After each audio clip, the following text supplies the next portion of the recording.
Welcome to this very interesting discussion of our chapter 2 that is environmental analysis. अब ये जो chapter है ये हमारे सिलेबस का सबसे स्मॉलेस्ट इजी गोइंग चैप्टर है क्योंकि अभी तक के हम जितने डिस्कशंस करके आए हैं हमने एक चीज तो सीख ली है कि भैया हमें एनवायरमेंटल एनालिसिस करना है ताकि हम स्वॉट एनालिसिस के लिए डेटा डिराइव कर पाए।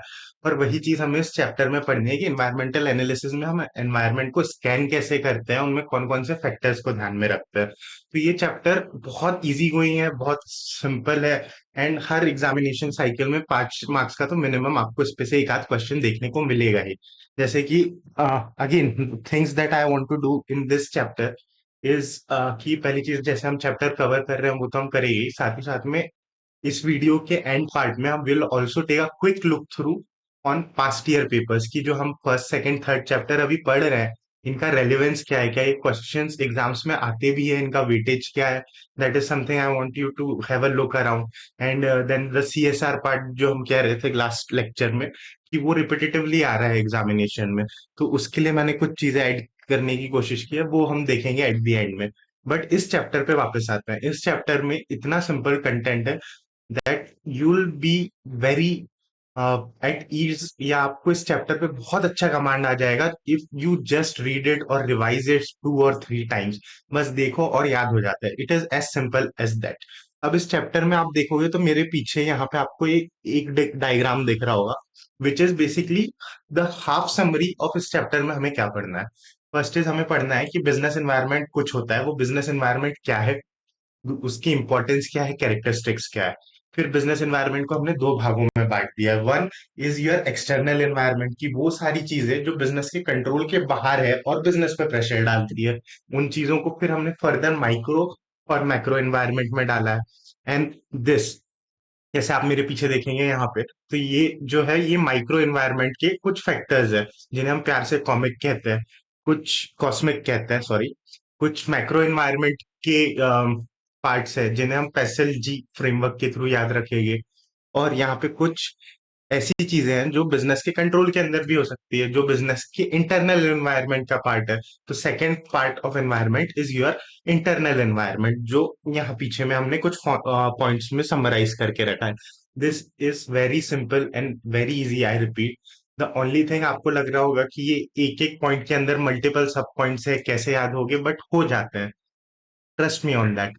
उसके बाद जो सेकंड चीज हमें इस चैप्टर में पढ़नी है that is Michael quarters 5 forces model. कि माइकल क्वार्टर ने हमें बताया है कि जब हम एक बिजनेस करते हैं, हमें बिजनेस करते हैं तो हमें उस बिजनेस में कुछ ऐसे 5 फैक्टर्स है जो लोग मिलके हम पे प्रेशर डालते हैं और डिटरमाइन करते हैं कि हम अपने बिजनेस में कितना सक्सेसफुल रहेंगे या हम कितना कॉम्पिटिटिव हो सकते हैं अपने बिजनेस में।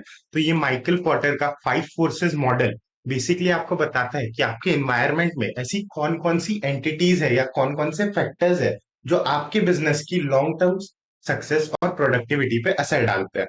विद दैट बीइंग सेड, हम इस चैप्टर में अब एंटर करने के लिए तैयार है। हमें पता है हमें क्या क्या पढ़ना है। हमें इन्वायरमेंट पढ़ना है, importance, characteristics, macro environment, micro environment. इन एक्सटर्नल एनवायरनमेंट में हमें ये दो हेड्स पढ़ना है, और लास्टली हम इंटरनल एनवायरनमेंट पे कुछ चर्चा करेंगे। और फिर हम कंक्लूजन की ओर आएंगे माइकल पॉटर की कुछ 5 फोर्सेस मॉडल में। ये 5 फोर्सेस आर द वंस जो आपको ध्यान में रख के चलनी ही होती है बिजनेस में। अब let us move with this chapter ahead.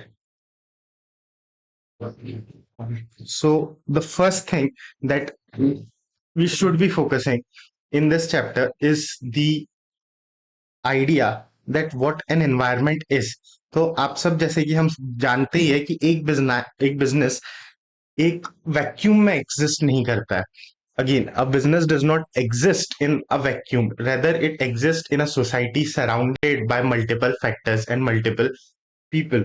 अगर आप मेरे पीछे ये जो डायग्राम है आप इस पे ध्यान देते रहे, that is what I want you to look ahead. क्योंकि आज the video quality is a little bit dull, so forgive me for that, but that's a technical issue we can't do anything about. But I want your focus to be on the charts behind me and let us understand कि इस chapter का content क्या है। जैसे कि आप देख रहे होगे ये एक छोटा सा डायग्राम है जिसमें हमने बनाया है कि ये हमारा बिजनेस है। आप जो भी बिजनेस करते हैं that is over here in this circle. अब आपके बिजनेस के अंदर कुछ चीजें होती है जो आपके कंट्रोल में होती है, जैसे आपका मैनेजमेंट, आपके कॉर्पोरेट में क्या कल्चर है, that is with in your control. क्यों? क्योंकि वो चीजें आप इन्फ्लुएंस कर सकते हैं, वो चीजें आप चेंज कर सकते हैं, वो चीजें आप इवॉल्व कर सकते हैं। Hence they are part of your internal environment. वहीं पे कुछ चीजें ऐसी होती है जो आपके कंट्रोल के बाहर होती है, जो आपकी ऑर्गेनाइजेशन के ही बाहर है। Those become a part of your external environment. और ये जो हम शब्द कह रहे हैं इन्वायरमेंट, हमें इन्वायरमेंट क्यों समझना है? क्योंकि इन्वायरमेंट एक सम टोटल है। इन्वायरमेंट एक सम टोटल है उन सभी फैक्टर्स और उन सभी फोर्सेस का जो हमारे बिजनेस की डिसीजन मेकिंग को इन्फ्लुएंस करते हैं, जो इन रिटर्न हमारी लॉन्ग टर्म लॉन्जिटिविटी और सस्टेनेबिलिटी पे असर डालता है। तो अब हमें समझ में आया कि बिजनेस के अंदर वो चीजें जिन पे मेरा थोड़ा थोड़ा कंट्रोल है, जैसे मेरा मिशन, मेरा विजन, मेरे एक कॉर्पोरेट का स्ट्रक्चर, मेरे अंडर काम करने वाला management, that all forms a part of my internal environment. वहीं पे कुछ चीजें ऐसी हैं जो मेरे बिजनेस के कंट्रोल के बाहर है, वो सारी चीजें हो जाती है मेरे एक्सटर्नल एनवायरनमेंट का पार्ट। जैसे आपके देश में कौन सी गवर्नमेंट है, क्या पॉलिटिकल पार्टी रूल कर रही है, वो आप अकेले सिलेक्ट नहीं कर सकते, that's an external environment. Government की क्या पॉलिसीज है, क्या नए नए लॉज आ रहे हैं, वो चीजें आप सिलेक्ट नहीं कर सकते, that forms a part of your external environment. क्या नए टेक्नोलॉजिकल अपडेट्स आ रहे हैं, कि पहले ए आई आया, A I was the buzz word, फिर Chat GPT, now from Chat GPT people are moving to Claude, हो सकता है एक आध साल में क्लॉड भी आउटडेटेड हो जाए। तो वो जो कॉन्स्टेंट रैपिड एवोल्यूशन है ऑफ टेक्नोलॉजी, उसको आप कंट्रोल नहीं कर पा रहे, बट उससे आपके बिजनेस पे तो इफेक्ट हो रहा है ना, क्योंकि बाकी सारे कॉम्पिटिटर्स तो एआई पे कैपिटलाइज करके अपनी इफिशिएंसी बढ़ाएंगे, आपको भी सेम चीज करनी पड़ेगी forcibly. Hence that is a factor that affects your business decision. क्यों? क्योंकि ये सारे फैक्टर्स आपके कंट्रोल के बाहर है। दूसरा, ये फैक्टर्स कॉन्स्टेंटली चेंज होते रहते हैं, they are very dynamic in nature. जो हम शुरू से पढ़ते आ रहे हैं कि हमें इन्वायरमेंटल एनालिसिस करना ही इसीलिए कि environment is dynamic, environment complex है, इन्वायरमेंट चेंज होता रहता है। कॉम्प्लेक्स क्यों है? क्योंकि इंटरनल फैक्टर, एक्सटर्नल फैक्टर सभी एक दूसरे पे असर डालते हैं, सभी एक दूसरे पे इंटरडिपेंडेंट है, and that have a long reaching effect on your long term policies. अब हम एक्सटर्नल एनवायरनमेंट को देखते हैं। तो मेरा बिजनेस है, अगर आप यहां देखिए तो मेरी बिजनेस की इमीडिएट पेरिफेरी पे, यानी कि क्या मेरे बिजनेस से लगे लगाए कुछ ऐसी चीजें होती है जो मेरे बिजनेस से डायरेक्ट इंटरेक्ट करती है। जैसे मेरे कस्टमर्स हो गए, तो मैं अपना गुड्स अपने कस्टमर्स को बेचता हूँ, तो I have to interact with my customers on a day to day basis. मैं कुछ चीजें अपने सप्लायर्स से खरीदता हूँ, so I have to constantly solve their grievances and I have to address whatever the issues they are facing. तो मेरे supplier से या मेरे वेंडर से जो मेरा कॉन्टेक्ट है, that is going to affect my decision making. This are things that are at the periphery of your business, मतलब कि जिनसे आप डे टू डे बेसिस पे इंटरेक्ट करते हो, जो आपके बिजनेस की पॉलिसी मेकिंग डिसीजंस पे डायरेक्ट एक मेजर इफेक्ट डाल सकते हैं। उन्हीं को हम नाम देते हैं as your micro economic environment. Micro economic यानी माइक्रो का मतलब होता है छोटा। तो जो इकोनॉमिक एनवायरनमेंट है, उसमें से जो फैक्टर्स मेरे बिजनेस के बाहर है बट मेरे बिजनेस की इमीडिएट पेरिफेरी पे है और मेरे बिजनेस की डिसीजन मेकिंग पे असर डालते हैं, मैं उसने नाम देता हूं एज माइक्रो एनवायरमेंटल फैक्टर्स, जिसमें हम कॉस्मिक पढ़ने वाले हैं। दूसरी चीज है कि कुछ फैक्टर्स ऐसे होते हैं जो मेरी बिजनेस की इमीडिएट पेरिफेरी पे तो नहीं है, बट वो डायरेक्टली या इनडायरेक्टली मेरे बिजनेस पे असर डाल रहे हैं। जैसे कि आप देखिए, today everyone is become very environmentally conscious. कि आजकल जो जेंजी कंज्यूमर है, जो मिलेनियल कंज्यूमर है, वो धीरे धीरे एनवायरमेंटली कॉन्शियस होता जा रहा है। वो अपना कंजम्पशन मिनिमाइज कर रहा है। वो बहुत लॉजिकली सोचता है कि मैं कोई प्रोडक्ट खरीद रहा हूँ तो इन्वायरमेंट के लिए कितना सेफ है, कितना बेनिफिशियल है। तो इन्वायरमेंट एज सच हो गया है एक एक्सटर्नल फैक्टर। वो डायरेक्टली मेरे बिजनेस पे तो असर नहीं डाल रहा है, बट वो इनडायरेक्टली कस्टमर की चॉइसेस एंड प्रेफरेंसेस को अल्टर कर रहा है, जिसके कारण मुझे अपनी प्रोडक्शन स्ट्रेटेजी, अपनी मार्केटिंग स्ट्रेटेजी चेंज करनी पड़ती है। Hence it becomes a part of your external environment. इसमें हम एक पैसिव फ्रेमवर्क पढ़ने वाले हैं। अब हम देखते हैं सबसे पहले बिजनेस एनवायरनमेंट के हमने दो हिस्से सीखे कि क्या कि बिजनेस एनवायरनमेंट में पहली चीज, business environment is a sum total of all forces. तो यहाँ पे एक छोटी सी डेफिनेशन है ऑफ एनवायरनमेंट, तो हम इसे लर्न करने की कोशिश करते हैं कि बिजनेस इन्वायरमेंट क्या है। बिजनेस इन्वायरमेंट एक सम टोटल है सारी फोर्सेस का। कौन कौन सी फोर्सेस इसमें? आपकी micro economic forces, micro environmental forces भी आ रही है, मैक्रो इन्वायरमेंटल फोर्सेस भी आ रही है, इंटरनल एनवायरनमेंट की भी फोर्सेस आ रही है। तो जब आप इन सभी फोर्सेस को एक साथ क्लब कर देते हैं, that becomes your environment. So a environment is a sum of forces. अब ये फोर्सेस कैसी हो सकती है? इंडिविजुअल, कि आपका इंडिविजुअल कस्टमर, इंडिविजुअल सप्लायर भी हो सकता है। इंस्टीट्यूशनल, इंस्टीट्यूशनल की गवर्नमेंट की क्या पॉलिसीज है, कुछ प्रेशर ग्रुप्स जो ऑर्गेनाइजेशन के अराउंड ऑपरेट करते हैं वो क्या है, वो सारी चीजें। एंड अदर, अदर क्या हो सकती है कि आपका कस्टमर डेमोग्राफिक कैसे बिखरा हुआ है, कि आपके कस्टमर्स किस एज के हैं, किस कल्चरल एथनिकल बैकग्राउंड से आते हैं, उनका इनकम ग्रुप क्या है, ये सारी चीजें अदर फैक्टर्स में आती है। So a environment is nothing but a sum total of forces. Forces कौन कैसी हो सकती है? इंडिविजुअल हो सकती है, इंस्टीट्यूशनल हो सकती है, अदर हो सकती है। So an environment is a sum total of forces that are individual, institutional और other which are outside the business, which are outside the control of business. और इन पे हमारा बिजनेस डिपेंडेंट है। क्यों? क्योंकि ये हमारी ओवरऑल परफॉर्मेंस को बढ़ाने में हेल्प करते हैं, और दूसरा it determines the sustainability of the business. तो हमारा बिजनेस डेफिनेशन क्या बना? environmental factor are, environment is a sum total of all the forces including individual, institutional and other forces which are outside the scope of business, on which the business depends for its overall performance and sustainability.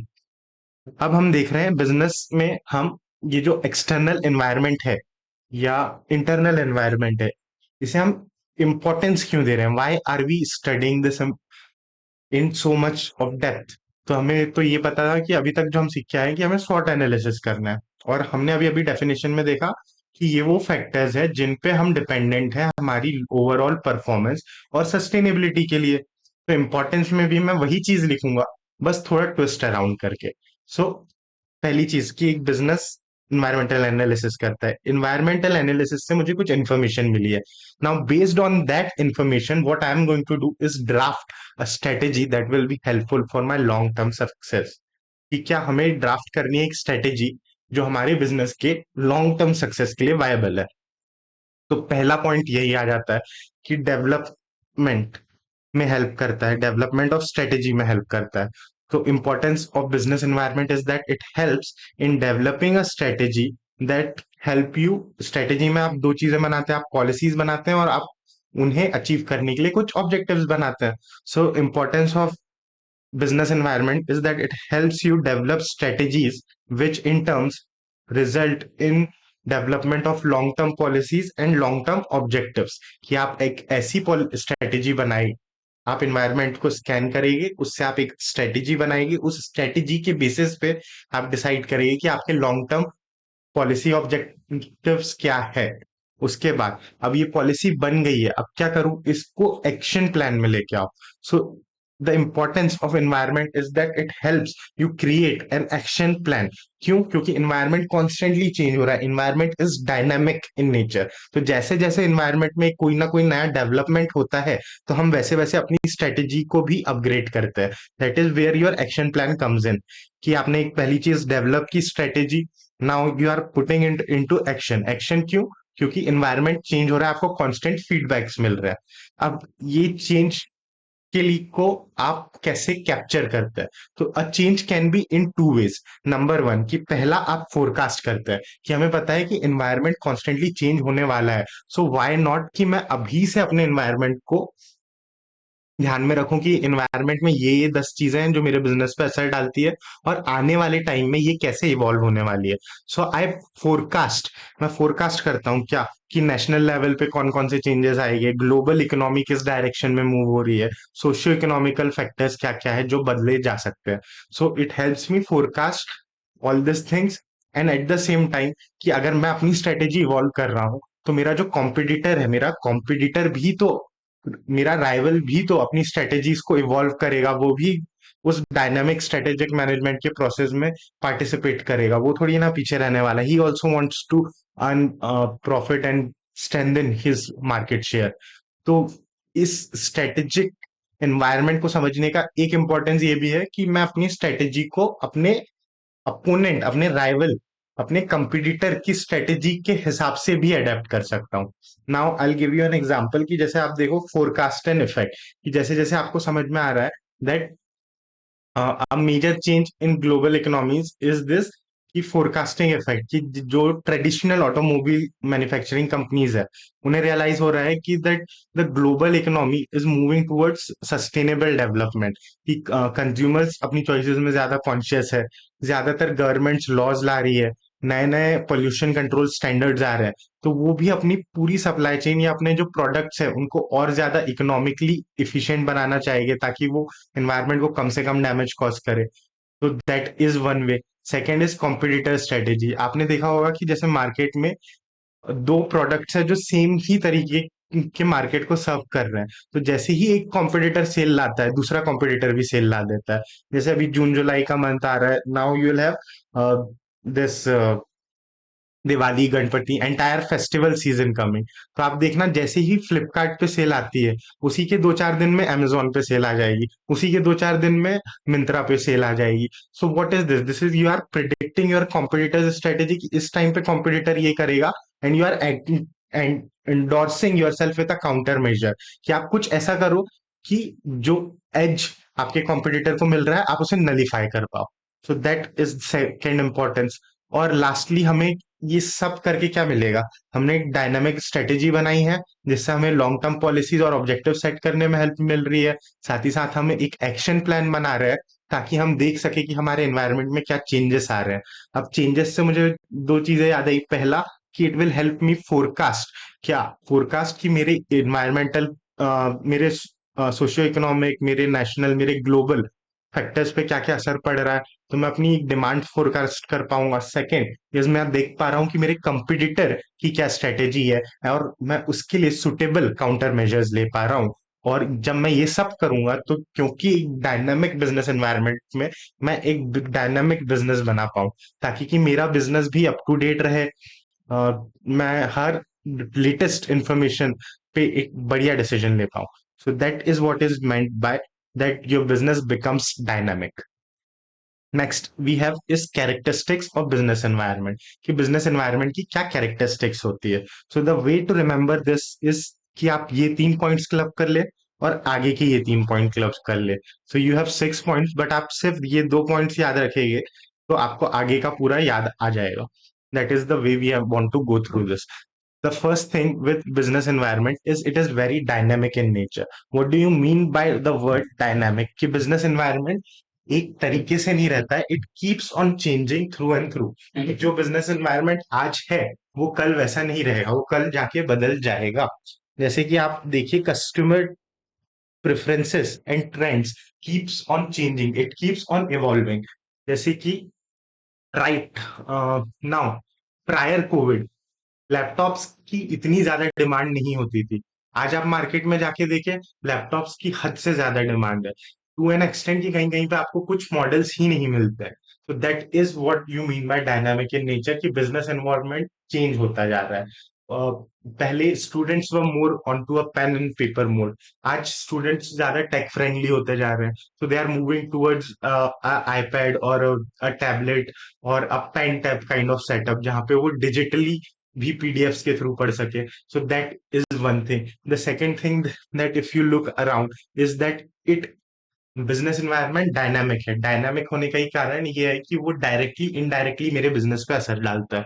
Directly कैसे, कि मेरी sales effect हो रही है, मेरे consumer का test and preference change हो रहा है, उसके कारण मुझे अपने प्रोडक्ट्स को इवॉल्व करना पड़ रहा है, और अगर मैं इवॉल्व नहीं कर पा रहा हूँ तो मेरे प्रोडक्ट्स की डिमांड मार्केट में गिरेगी। That is a direct effect, कि जहां मेरी टॉप लाइन डायरेक्टली इफेक्ट हो रही है। इनडायरेक्ट इफेक्ट क्या है, कि इनडायरेक्टली बिजनेस एनवायरनमेंट में कुछ भी होता है तो मेरा बिजनेस का सप्लाई चेन उसके कारण डिसरप्ट होता है। जैसे कि आप देखिए दो कंट्रीज में वॉर हो गई, मिडिल ईस्ट में कुछ डिस्प्यूट आ गया है, तो उसके कारण ग्लोबल सप्लाई चेन हैम्पर हो रही है। जब ग्लोबल सप्लाई चेन हैम्पर हो रही है, तो उसका मेरे भी इंपोर्ट्स और रॉ मटेरियल, मेरे भी एक्सपोर्ट ऑफ फाइनल गुड्स पे तो असर आएगा ही ना। वो डायरेक्टली नहीं आ रहा है, वो इनडायरेक्टली आ रहा है। नेक्स्ट इज की फैक्टर्स दो तरीके के हो सकते हैं, एक्सटर्नल एंड इंटरनल। तो अभी रिवाइज करते हैं, हमने तीन चीजें सीखी हैं हमारी कैरेक्टरिस्टिक्स ऑफ बिजनेस एनवायरनमेंट में। Number one, business environment is very dynamic. Dynamic यानी बदलता रहता है।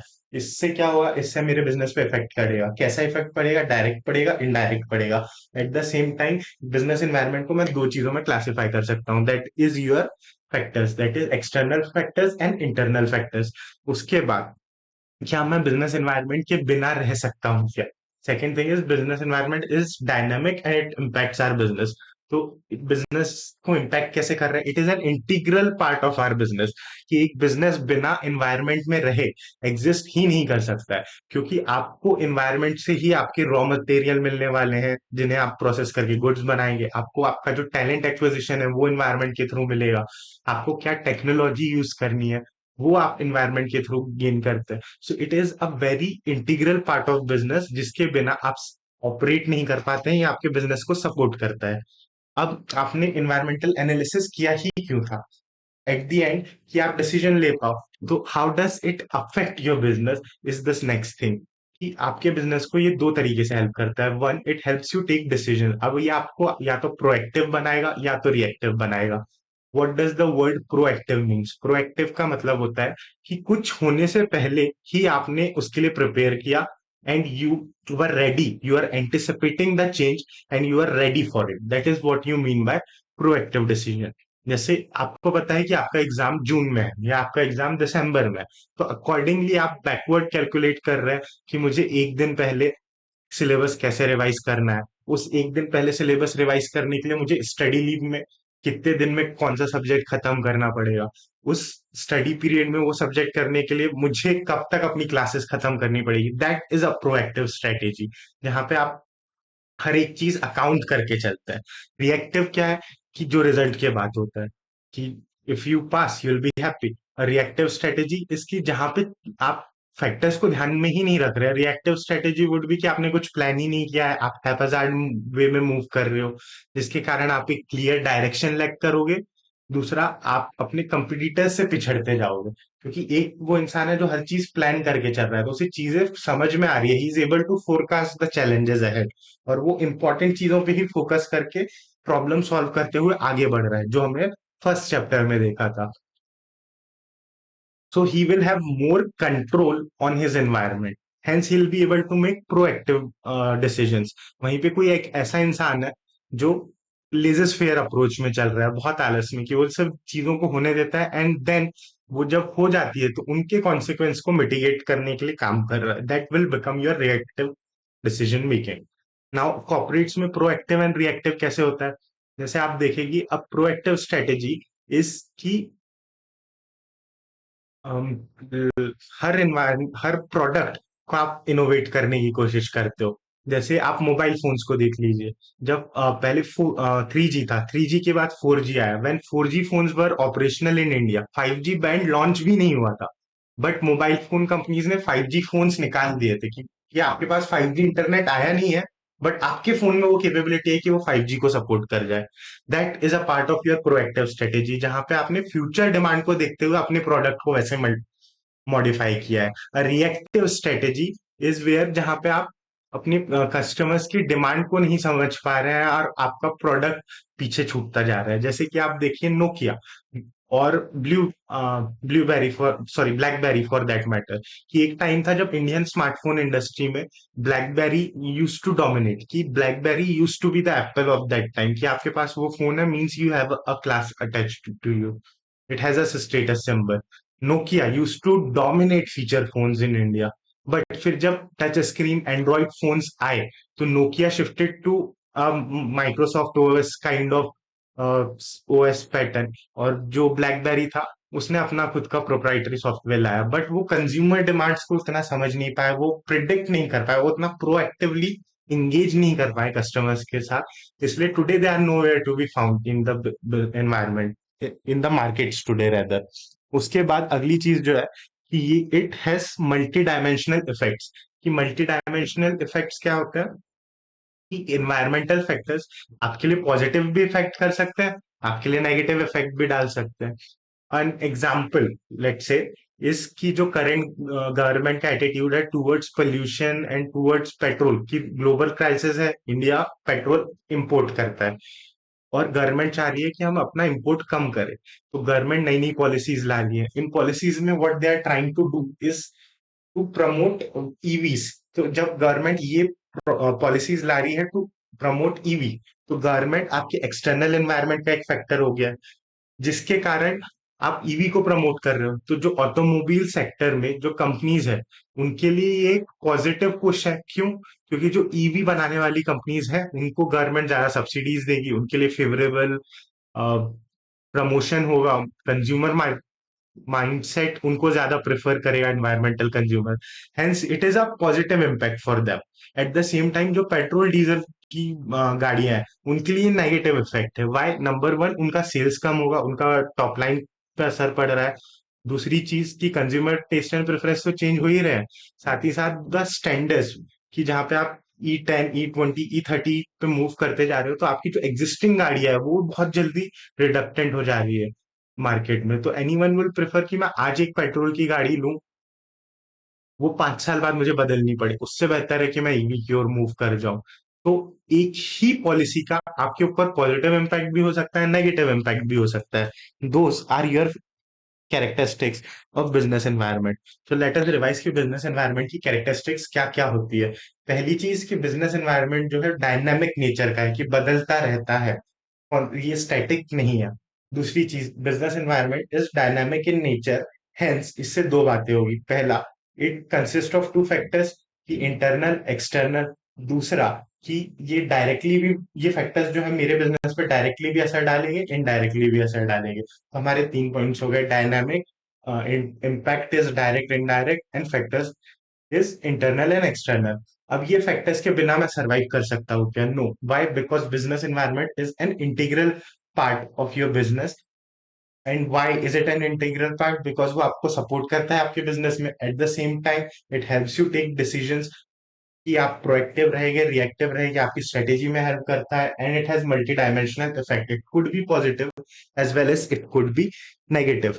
Now moving on, we have external environment और इंटरनल एनवायरनमेंट की कुछ बातें, कि इंटरनल एनवायरनमेंट में हमें क्या पढ़ना है, एक्सटर्नल एनवायरनमेंट में हमें क्या पढ़ना है। So again the way we are going इसकी नंबर वन, हमें नोट से थोड़ा थोड़ा स्ट्रक्चर ले रहे हैं कि हमें क्या कंटेंट पढ़ना है, what is the core idea behind the content. और इसके बाद हम जो अपने मेन नोट्स है इनसे रीड करते हुए चलेंगे। दैट इज विल मैच कि जो हमने पढ़ा क्या वही चीज यहाँ नोट्स में दी गई है। Now let us go with external environment. तो एक्सटर्नल एनवायरनमेंट क्या होता है? External environment consist of all the things outside the control of an entity. तो एंटिटी के बाहर, कंट्रोल के बाहर जो भी चीजें हम उन्हें नाम दे रहे हैं as nothing but your external environment. अब एक्सटर्नल एनवायरनमेंट अगेन दो तरीके का हो सकता है। माइक्रो एनवायरनमेंट मतलब कि वो सारी चीजें, वो सारी फैक्टर जो मेरे बिजनेस के पेरीफेरी पे है, जिनसे मेरे बिजनेस पे डायरेक्ट इम्पैक्ट आता है। Those are your micro environment factors. जैसे कि स्क्रीन पे भी आपको दिख रहा होगा that micro environment are the factors that are at immediate boundary of a business causing direct effect. वहीं पे मैक्रो एनवायरमेंटल फैक्टर्स क्या होते हैं? वो फैक्टर्स जो इंडस्ट्री एट लार्ज पे इफेक्ट डालते हैं, जो मेरे कंट्रोल के बाहर है और जो सभी पे, पूरी इंडस्ट्री पे असर डालेंगे। अब हम बात कर रहे हैं माइक्रो एनवायरमेंटल फैक्टर की।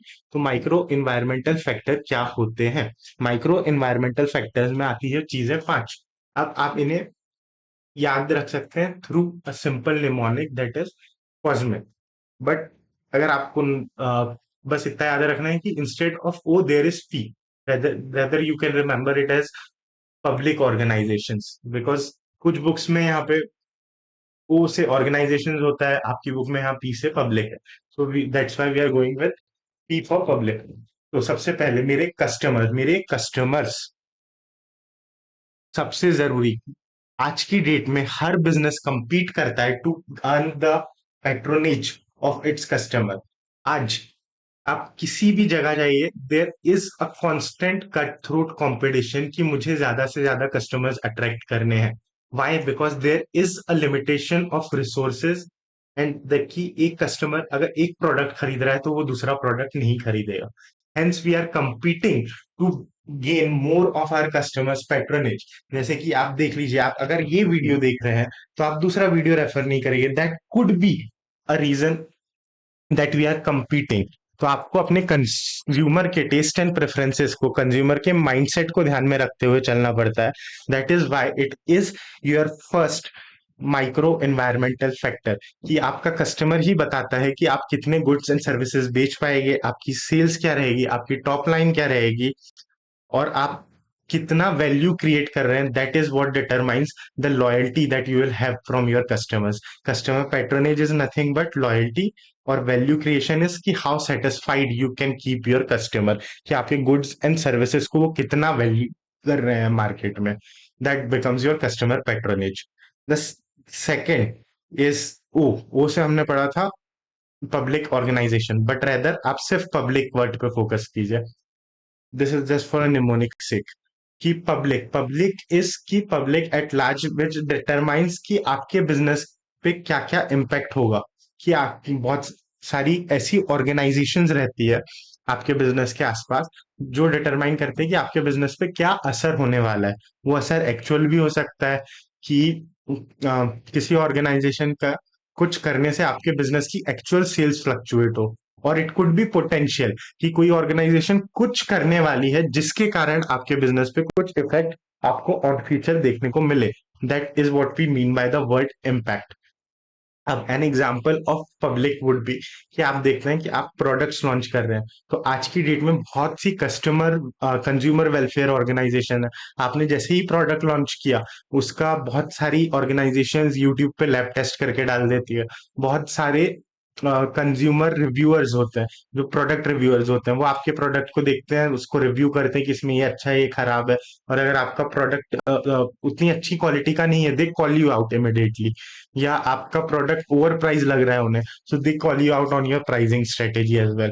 तो ये वो सारे फैक्टर्स है पब्लिक के जो आपके बिजनेस पे असर डालते हैं। ये असल एक्चुअल भी हो सकता है कि एक्चुअल रियलाइजेबल इफेक्ट हो जिसका आपके सेल्स पे, बॉटम लाइन पे, या पोटेंशियल इफेक्ट हो सकता है कि ये अभी असर नहीं डाल रहे हैं बट हो सकता है ये कुछ करे जिसका हमारे ऊपर असर हो जाए। That is your cosmic. C customer O की जगह पी याद रखना हमें, पब्लिक ऑर्गेनाइजेशन और रेदर पब्लिक। पी से वो सारे फैक्टर्स जो हमारे बिजनेस पे असर डालते हैं। S, now COS। S is our suppliers, कि मैं कहाँ से अपने गुड्स प्रोक्योर कर रहा हूँ। अब सप्लायर एक की फैक्टर है मेरे बिजनेस के लिए। क्यों? क्योंकि भाई मुझे गुड्स बनाने हैं, गुड्स बनाने के लिए मुझे रॉ मटेरियल चाहिए। अगर मेरा रॉ मटेरियल मुझे महंगा मिलेगा तो मेरे फाइनल प्रोडक्ट का भी तो प्राइस बढ़ेगा, मेरा प्राइस बढ़ेगा तो it may affect my demand. So my supplier becomes a very important person in my supply chain. दूसरी चीज कि अगर मेरा कॉस्ट नहीं बढ़ रहा है लेकिन मेरा सप्लायर मुझे गुड्स ही देर से दे रहा है, तो मेरा प्रोडक्शन स्केड्यूल स्लो डाउन हो रहा है। मेरा प्रोडक्शन स्केड्यूल स्लो डाउन होगा, मार्केट में डिमांड है बट मेरा गुड अवेलेबल नहीं है, तो लोग क्या करेंगे? मेरे कंपटीटर के गुड खरीदेंगे। Hence a reason, again it will impact my profitability.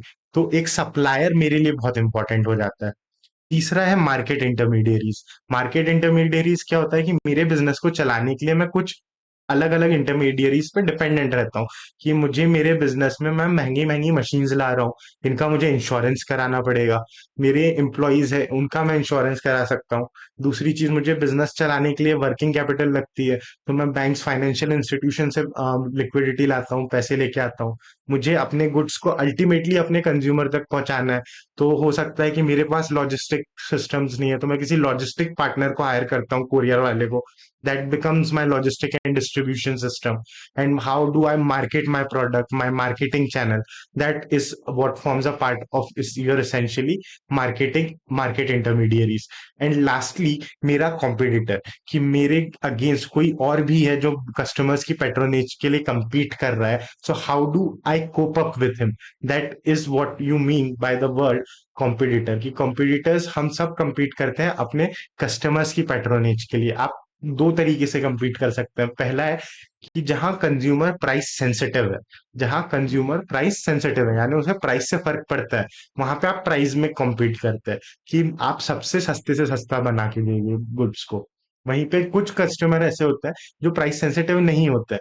जैसे कि अगर मैं स्मार्टफोन मार्केट की बात करूं, तो जो स्मार्टफोन मार्केट अंडर 12,000 चलता है, अंडर 12,000 के प्राइस रेंज में, it's a very price sensitive market. आप देखेंगे हर 500 रुपए के इंक्रीमेंट पे आपको एक नया फोन का मॉडल मिल जाता है। That is where competitors are trying to compete on the basis of price, कि हम ज्यादा सस्ते में ज्यादा बेहतर प्रोडक्ट दे पा रहे हैं। दूसरा होता है नॉन प्राइस कंपटीशन, जहां पे आपका कस्टमर प्राइस सेंसिटिव नहीं है, उसे फर्क नहीं पड़ता है कि आपका प्राइस कम हो ज्यादा हो, he is ready to pay a premium for good.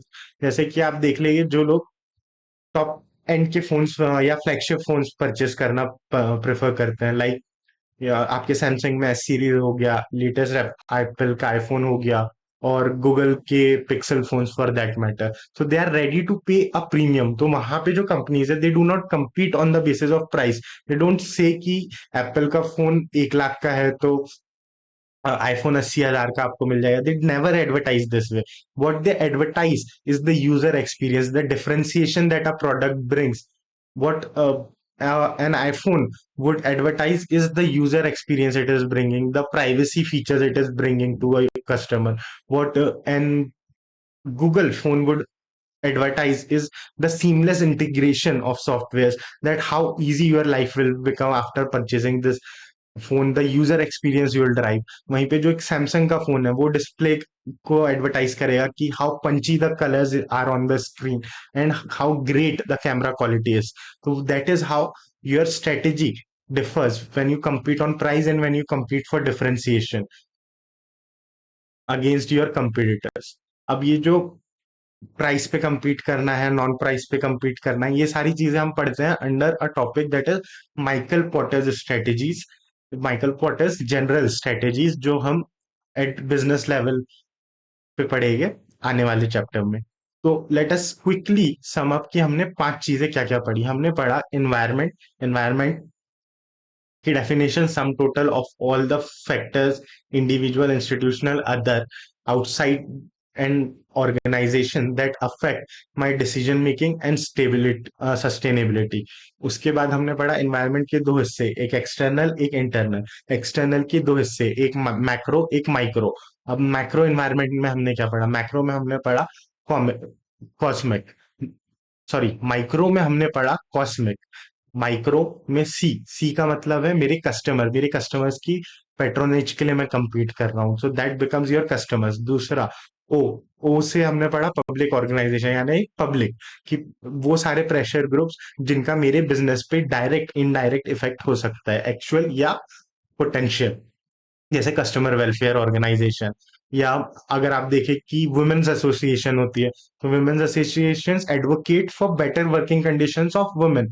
तो एज अ बिजनेसमैन मुझे अपने कल्चर में, अपने ऑर्गेनाइजेशनल प्रैक्टिसेस में वो सारी चीजें इंकॉर्पोरेट करनी पड़ी that accommodate a female employ to work better in my organisation. जैसे मैटरनिटी लीव हो गया, पॉश के लिए पॉलिसीज आ गई, और बहुत सारी awareness campaigns that how you are to behave with a female colleague, वो सारी चीजें becomes a part of your public environment. फिर उसके बाद अगला फैक्टर मैंने देखा मेरा सी फॉर कंज्यूमर, ओ, ओ से था, ओ की जगह पी था, that is public. Next is S, S की जगह सप्लायर, सप्लायर डिटरमाइन करता है कि मेरे गुड्स मुझे टाइम पे मिल रहे हैं या नहीं, मेरा प्रोडक्शन स्केड्यूल कैसा है। दूसरा, कहीं मुझे गुड्स महंगे तो नहीं मिल रहे, तो मेरी कॉस्ट ऑफ रॉ मटेरियल भी मेरा सप्लायर डिटरमाइन करता है। तो मेरा हो गया C O S. M I, M I is market intermediaries, की वो सारी ऑर्गेनाइजेशन जिन पे मैं डिपेंडेंट हूँ ताकि मेरा बिजनेस स्मूथली फंक्शन करे, जैसे बैंक से मैं वर्किंग कैपिटल लाता हूँ। और लास्टली आता है सी, सी इज माई कंपेटिटर, कि मेरा कंपेटिटर जिससे मैं अपने कस्टमर की पेट्रोनेज के लिए compete कर रहा हूं on price and non price basis. That sums up your micro environment. अब हम बढ़ रहे हैं आगे मैक्रो एनवायरनमेंट की ओर। मैक्रो एनवायरनमेंट को आपको याद रखने का तरीका है पेसेल, पेसेल जी, या तो आप इसे दो तरीके से याद रखिए। Again, PESTLE is a globally accepted framework. क्या कहेंगे हम? PESTLE is a globally accepted framework. तो ग्लोबली से आपको याद आ जाएगा कि बड़े लेवल की बातें, यानी मैक्रो एनवायरमेंटल का फैक्टर है। तो या तो आप इसे ऐसे याद रख सकते हैं कि पेसल is a globally accepted framework, या आप इसे याद रख सकते हैं पेसल जी। तो अब इन फैक्टर्स को हम याद करते हैं। पहला है जी, जी फॉर ग्लोबल, कि आज दुनिया में the entire market is one, कि today we live in a globally integrated economy, जहां पे एक कंट्री में क्या हो रहा है वो दूसरी कंट्री पे असर डालता है। आज यूएस के मार्केट में रिसेशन है, यूएस की इकोनॉमी का डाउनफॉल हो सकता है, वहां पे डेट पे कर पाने में मुश्किल हो रही है, वहां ऑयल क्राइसिस है, तो उसका मेरी इंडियन इकोनॉमी पे असर आता है। That is something what the word global means, कि आज ग्लोबली कहीं पे भी दुनिया में कुछ भी हो, कहीं वॉर चल रही है, उसके कारण कोई वाटर पैसेज वे या कोई स्ट्रेट ऑफ हॉर्मुज ब्लॉक है, उसके कारण मेरी सप्लाई चेन यहाँ इंडिया में डिसरप्ट हो रही है, जिसके कारण मैं अपने एक्सपोर्ट को प्रमोट नहीं कर पा रहा हूँ। तो that is an external factor that we have referred as global factor. फिर उसके बाद हम बात कर रहे हैं पेसल में। तो अब पहले देख लेते हैं पेसल में फुल फॉर्म क्या है। पी से है पॉलिटिकल फैक्टर, एल से होता है legal factor, but in our book it has been combined together, तो इसलिए पी से आप याद रखिए पॉलिटिकल एंड लीगल फैक्टर्स। वहीं पे ई, ई से तीन फैक्टर्स हो सकते हैं। One is your economical factor, कि आपकी इकोनॉमी में कंडीशन क्या है। दूसरी इन्वायरमेंटल फैक्टर, यहाँ पे इन्होंने इन्वायरमेंटल फैक्टर को ही दो तरीकों से तोड़ के दिया है, अगर आप एक्सप्लेनेशन में भी देखेंगे बुक के। तो one side they have given environmental factor, जहाँ पे उन्होंने एक पॉजिटिव पीओवी से बात की है कि इन्वायरमेंट मेरे बिजनेस को क्या क्या दे सकता है, कौन कौन से रिसोर्सेज एंड इनपुट्स दे सकता है। वहीं पे उन्होंने उसी चीज को एक नेगेटिव पीओवी से बताया है कि कैसे मेरे बिजनेस से एनवायरनमेंट को डैमेज हो सकता है, और उसी को उन्होंने नाम दिया है इकोलॉजिकल। तो पी से पॉलिटिकल एंड लीगल, ई से environmental and ecological, PE, S, S से आता है सोशियो कल्चरल फैक्टर, कि आप जिस सोसाइटी में रह रहे हैं उस सोसाइटी में कल्चर क्या है, उस सोसाइटी की वैल्यूज क्या है, नॉर्म्स क्या है, बिलीव्स क्या है, that becomes your socio cultural factor. और सोशियो कल्चरल फैक्टर्स के अंडर ही आना चाहिए टेक्निकली योर डेमोग्राफिकल फैक्टर्स, कि सोसाइटी का बिलीफ कल्चर नॉर्म्स हो गया, अब उस सोसाइटी का डिस्ट्रीब्यूशन कैसा है, कि उसमें किस तरीके की पॉपुलेशन है, किस एज के लोग हैं, वो सब आ जाती है हमारी डेमोग्राफिकल फीचर्स में। और lastly we have a technological factor, की technology determines the level of efficiency you can achieve in your business. तो this is your macro economic factors.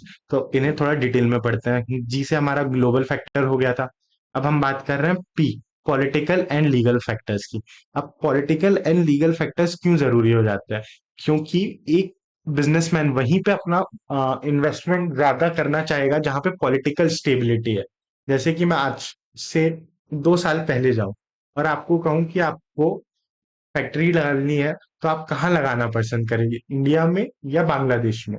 You would prefer India. Why? क्योंकि इंडिया में एक तो government stable थी, 2 terms तक की एक ही गवर्नमेंट थी, थर्ड टर्म में भी वही सेंट्रल लेवल पे गवर्नमेंट कंटिन्यू करने वाली थी। तो आपको पता था एक पॉलिटिकल स्टेबिलिटी है, कि अगर मैं आज यहाँ इन्वेस्ट करता हूँ तो जो गवर्नमेंट आज है वही कल रहेगी। तो जो आज वो मुझे बेनिफिट्स दे रहे हैं, जो सब्सिडीज दे रहे हैं, जो पॉलिसीज मेरे लिए ला रहे हैं, वो ऑन फ्यूचर भी मुझे कंटिन्यूअसली मिलने वाली है। वहीं पे मैं बात करता 2 साल पहले बांग्लादेश की, so it was in a condition of civil unrest, कि जहाँ प्रोटेस्ट हो रहे हैं, सिविलियंस अपनी गवर्नमेंट के अगेंस्ट प्रोटेस्ट कर रहे हैं, मार्केट बहुत डिसरप्टेड है, यहाँ पे आपको कुछ पता नहीं है कि ये गवर्नमेंट आगे कंटिन्यू करेगी या नहीं करेगी। तो that causes a political instability that gives a doubt in your mind कि मेरा इन्वेस्टमेंट सिक्योर रहेगा या नहीं। तो पॉलिटिकल स्टेबिलिटी आपके बिजनेस को इस तरीके से इफेक्ट करती है कि जब एक स्टेबल गवर्नमेंट है तो एक स्टेबल बिजनेस एनवायरनमेंट रहता है, और उस स्टेबल बिजनेस एनवायरनमेंट के कारण क्या होता है कि आप एक डायनामिक कॉम्प्लेक्स चेंजिंग एनवायरनमेंट में कुछ डिग्री ऑफ सर्टेनिटी ला पाते हैं, जिसके कारण आप ये मान के चलते हैं कि इसका आपको लॉन्ग टर्म में पॉजिटिव रिजल्ट मिलेगा। हेंस जहां पे ज्यादा पॉलिटिकल स्टेबिलिटी होगी वहां पे आपका बिजनेस एनवायरनमेंट आपके लिए उतना ही ज्यादा फेवरेबल होता जाएगा। That is why we study political and legal frameworks. Legal frameworks क्यों? क्योंकि आप देखो ना, आप अगर किसी डेवलप कंट्री में हो, let say you are in America, you develop an IPR, no one can claim over it, कि आपका आईपीआर सिक्योर है, आपका कॉम्पिटिटर उसकी कॉपी नहीं बना सकता। वहीं पे आप एक अनडेवलप्ड कंट्री की ओर आओ, या आप चाइना में जाओ, दुनिया में किसी ने कुछ भी बनाया हो, China goes control C control we, वो कॉपी पेस्ट करके बना देते हैं। आपका आईपीआर उतना सिक्योर रहेगा ही नहीं वहां पे। So you will be very hesitant, क्यों? क्योंकि वहां पे आईपीआर लॉज उतने स्ट्रिक्ट नहीं है। वहीं पे आप देखो इंडिया में although we are developing our IPR laws, पर फिर भी उसका इन्फोर्समेंट करना उतना स्ट्रिक्ट नहीं है। कि आपका कोई प्रोडक्ट है, वो 10,000 का बिक रहा है, उसकी फर्स्ट कॉपी मार्केट में 1,500 की भी मिल जाती है। तो उससे बैटल करने के लिए आपका लीगल फ्रेमवर्क जितना अच्छा होगा, उतना आपको कॉन्फिडेंस रहेगा। So the availability of legal frameworks ultimately determine the businessman confidence in the economy. तो इसीलिए यहाँ पे इन्होंने पॉलिटिकल एंड लीगल फ्रेमवर्क्स में आपके लेजिस्लेटिव, एग्जीक्यूटिव और जुडिशरी तीनों को इंक्लूड किया है। उसके बाद हमारा है economical factor. Economical factor directly determine करता है कि आपकी इकोनॉमी की कंडीशन क्या है। क्यों? क्योंकि आपकी इकोनॉमी जिस तरीके से काम कर रही है, मुझे भी तो एज अ प्रोड्यूसर उसी हिसाब से अपना बिजनेस अडेप्ट करना पड़ेगा आपकी इकोनॉमी को सूट करने के लिए। जैसे कि अगर आपकी इकोनॉमी बहुत ज्यादा सोशलिस्ट इकोनॉमी है, जहाँ पे आप कंज्यूमर वेलफेयर को ज्यादा ध्यान में देते हैं, तो वहां पे मैं प्राइसिंग स्ट्रेटेजी पे खेल ही नहीं पाऊंगा, मैं ज्यादा प्रॉफिट कमा ही नहीं पाऊंगा, क्योंकि आपकी इकोनॉमी एक सोशल वेलफेयर पे ड्रिवन है। तो वहां पे मेरे लिए profitability becomes my second objective and social welfare becomes my first objective. वहीं पे आप कोई कैपिटलिस्टिक इकोनॉमी देख लो, जैसे कि America. America is a purely capitalistic economy that says कि भाई आपके पास पैसे है, आप खरीद सकते हो, आप गुड्स बनाओ बेचो, जिसके पास पैसे होंगे वो खरीद लेगा। तो it runs on the idea of profit maximisation. तो वहां पे आप ज्यादा से ज्यादा प्रॉफिट्स कमा सकते हो। वहां पे हेल्थ केयर इतना महंगा क्यों है? क्योंकि हेल्थ केयर में भी वो सोशल वेलफेयर नहीं देख रहे हैं, हेल्थ केयर में भी वो प्राइवेट सेक्टर को प्रमोट कर रहे हैं, that you go there, you innovate and you earn profits. तो आप अपनी इकोनॉमी के अकॉर्डिंगली अपनी बिजनेस पॉलिसीज एंड प्लान्स को एडजस्ट करते हैं। एट द सेम टाइम हमारे पास है sociological, sorry socio cultural and demographical factors.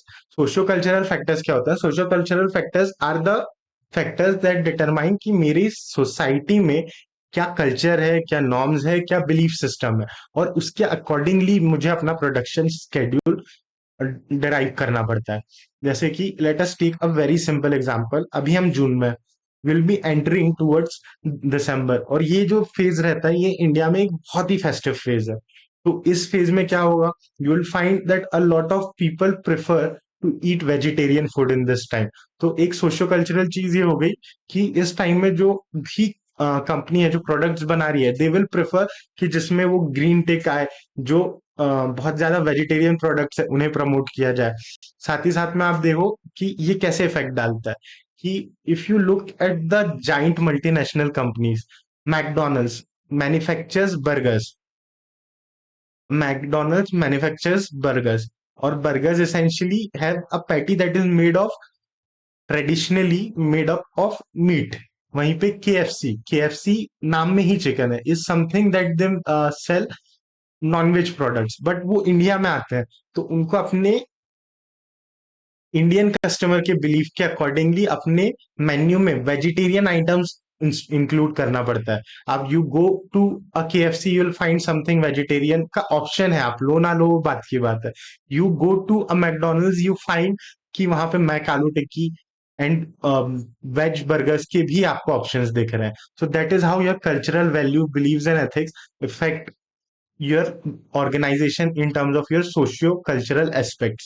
साथ ही साथ में आप देखो, जब आप बात करते हो एथिक्स, वैल्यूज एंड बिलीफ्स की, तो वहीं पे जो आपकी डेमोग्राफी है, नंबर, हाँ एक और चीज जो मैं कह रहा था कि since it's a festive season, तो people are more ready to spend money in this times. ये इस फेस्टिवल सीजन पे लोग ज्यादा खर्चा करने के लिए रेडी रहते हैं। तो आपका बिलीफ है कि this is a celebratory time, let's spend money. तो ये वो पीरियड होगा जहां पे आपके बिजनेसेस बूम करेंगे, this is where you can capitalise on your markets and you have to draft your strategy accordingly. फिर है डेमोग्राफी। डेमोग्राफी का मतलब होता है कि आपकी पॉपुलेशन किस तरीके की है, उसके क्या क्या कैरेक्टरिस्टिक्स है, उसे हम कहते हैं डेमोग्राफी। तो डेमोग्राफिकल फैक्टर्स में आ जाता है कि आपकी पॉपुलेशन का साइज कितना है, आपके पास टोटल कितने लोग हैं, दूसरा है वो किस एज ब्रैकेट में फॉल कर रहे हैं, फिर है कि वो किस जेंडर में है, फिर उस जेंडर के अलावा आप उनमें देख सकते हैं कि वो किस एथनिक ग्रुप से बिलोंग करता है एंड सो ऑन। तो प्रॉपर डेमोग्राफिक सर्वे मुझे हेल्प करता है ये डिटरमाइन करने के लिए कि मैं जिस मार्केट में ऑपरेट कर रहा हूँ उसमें पॉपुलेशन किस तरीके की है, और उस पॉपुलेशन में मेरा टारगेट कंज्यूमर कहाँ मिल रहा है मुझे। जैसे कि अगर आप देखो मोबाइल फोन मैन्युफैक्चरिंग मार्केट, इसमें the people who are most likely to buy smartphones are 18 to 25 years old. कि अगर आपके घर में भी आपको फोन खरीदना है तो आप कोई यंगस्टर से जाके पूछते हो, या हो सकता है कि आपके पेरेंट्स को फोन खरीदना है तो दे call you and they ask you कि अभी लेटेस्ट मोबाइल फोन कौन सा है। तो आपको एक यंग जनरेशन के अकॉर्डिंगली अपने फोन्स डिजाइन करने पड़ेंगे। So that is how your customer, and although खरीद कौन रहा है customer may be someone who is 40-50, but they are acting on the advice of an 18-19 year old. तो आपका डेमोग्राफिक प्रोफाइल कैसा है दैट विल डिटरमाइन कि आपके गुड्स एंड सर्विसेज किस तरीके के होंगे। जैसे कि simple example is an age factor, कि अगर आपकी इकोनॉमी में बहुत ज्यादा बूढ़े लोग हैं या बहुत एजेड लोग हैं तो वहां पे आप गुड्स कैसे बनाओगे, ज्यादा हेल्थ केयर की ओर, ज्यादा न्यूट्रिशनल सप्लीमेंट्स की ओर, ज्यादा कन्वीनियंस के लिए आप उनको गुड्स बनाओगे। और आपका सेल्स चैनल कैसा होगा, कि जैसे जो थोड़े एजेड लोग हैं वो ऑनलाइन चीजें खरीदने पे ज्यादा विश्वास नहीं रखते, तो वहां पे मेरा सेल्स चैनल होगा 1-to-1 या पर्सनल सेलिंग का, या मैं ऑफलाइन मार्केट में अपना डिस्ट्रीब्यूशन सिस्टम बनाऊंगा। वहीं पे अगर उस ही मार्केट में ज्यादा यंगस्टर्स है तो youngsters are more likely to do online shopping, तो वहां पे मैं ऑनलाइन सेल्स चैनल्स को ज्यादा डेवलप कर पाऊंगा। So that's how your social and demographical factors affect your business. Next up, we have technological factors. अब टेक्नोलॉजी की एक खास चीज क्या है कि टेक्नोलॉजी बहुत तेजी से इवॉल्व होती है।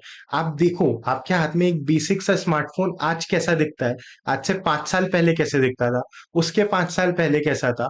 तो हो सकता है कि आज आपके पास एक 20,000 का फोन हो जिसमें स्क्रीन बहुत बढ़िया हो, प्रोसेसर बहुत अच्छा हो गेमिंग के लिए, फोन फोटो बहुत बढ़िया ले पा रहा है। वहीं पे आप पहले 5 साल पहले जाते तो पहले 5 साल पहले उसी प्राइस रेंज में आपको वो फोन नहीं मिल पाता, या तो आपको कैमरा अच्छा मिलता या प्रोसेसर अच्छा मिलता या डिस्प्ले अच्छा मिलता। बट आज वो सारी चीजें एक ही फोन में है। उससे और 5 साल आप पहले जाते हो सकता है आपको ये चीजें भी ना मिले, आपको एक बेसिक फोन मिल जाए जिसपे इंटरनेट चलना बड़ी बात थी। आप उससे पहले जाते 5 साल पहले तो आप हो सकता है आपके पास एक कीपैड का फोन होता। तो that is how your technology keeps an evolving, और आपको उस टेक्नोलॉजी के साथ इवॉल्व होना पड़ता है, क्योंकि technology ultimately affects your customers preferences, number one. Number two, इसकी टेक्नोलॉजी आपको दो चीजें और देती है। पहला कि टेक्नोलॉजी आपको एक स्पीड देती है कि आप अपने कंपटीटर को आउट परफॉर्म कर जाओ। क्यों? क्योंकि अगर आप टेक्निकली वेल अपडेटेड हो तो आप अपनी इफिशिएंसी इंप्रूव कर सकते हो, आप ज्यादा बेहतर तरीके से रिसोर्सेज को यूटिलाइज कर सकते हो। Lastly we have environmental factors. Environmental factor में इन्होंने दो चीजें दी है। इन्होंने एक पॉजिटिव एस्पेक्ट से हमें एनवायरमेंट के बारे में बताया कि एनवायरमेंट हमें रिसोर्सेज देता है, कैपेबिलिटीज देता है, इनपुट्स देता है, जो भी चीजें मुझे अपने बिजनेस के लिए चाहिए that is what I get from my environment. वहीं पे उन्होंने एक नेगेटिव पीओवी से मुझे बताया कि हो सकता है कि जो इकोलॉजी है, इकोलॉजी यानी कि जो फ्लोरा फौना है मेरे एनवायरमेंट में, उस पर मैं नेगेटिव इफेक्ट डाल सकता हूँ, कि मेरी फैक्ट्री है उससे एयर पोल्यूशन हो रहा है जिससे कार्बन बढ़ रहा है। साथ ही साथ में मेरा वेस्ट डिस्पोजल जो है वो सिस्टम अगर प्रॉपर नहीं हुआ तो मेरा एनवायरनमेंट टॉक्सिक हो जाएगा, दैट बिकम्स योर पोल्यूशन।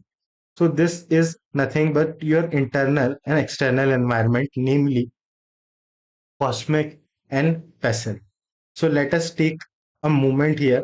यहाँ पे आप इस डायग्राम को देखें and I want you to read it up. Then we'll start with our internal environment, और फिर we'll recap everything. We'll move to Michael Porter.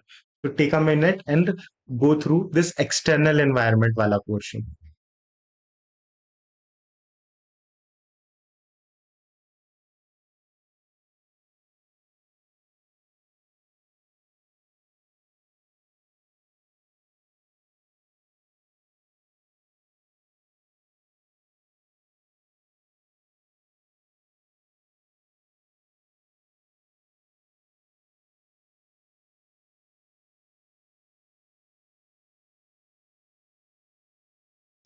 Okay, now let us talk about our internal environment. Internal environment essentially deals with कि मेरी organisation में कौन सी चीजें मेरे control में है।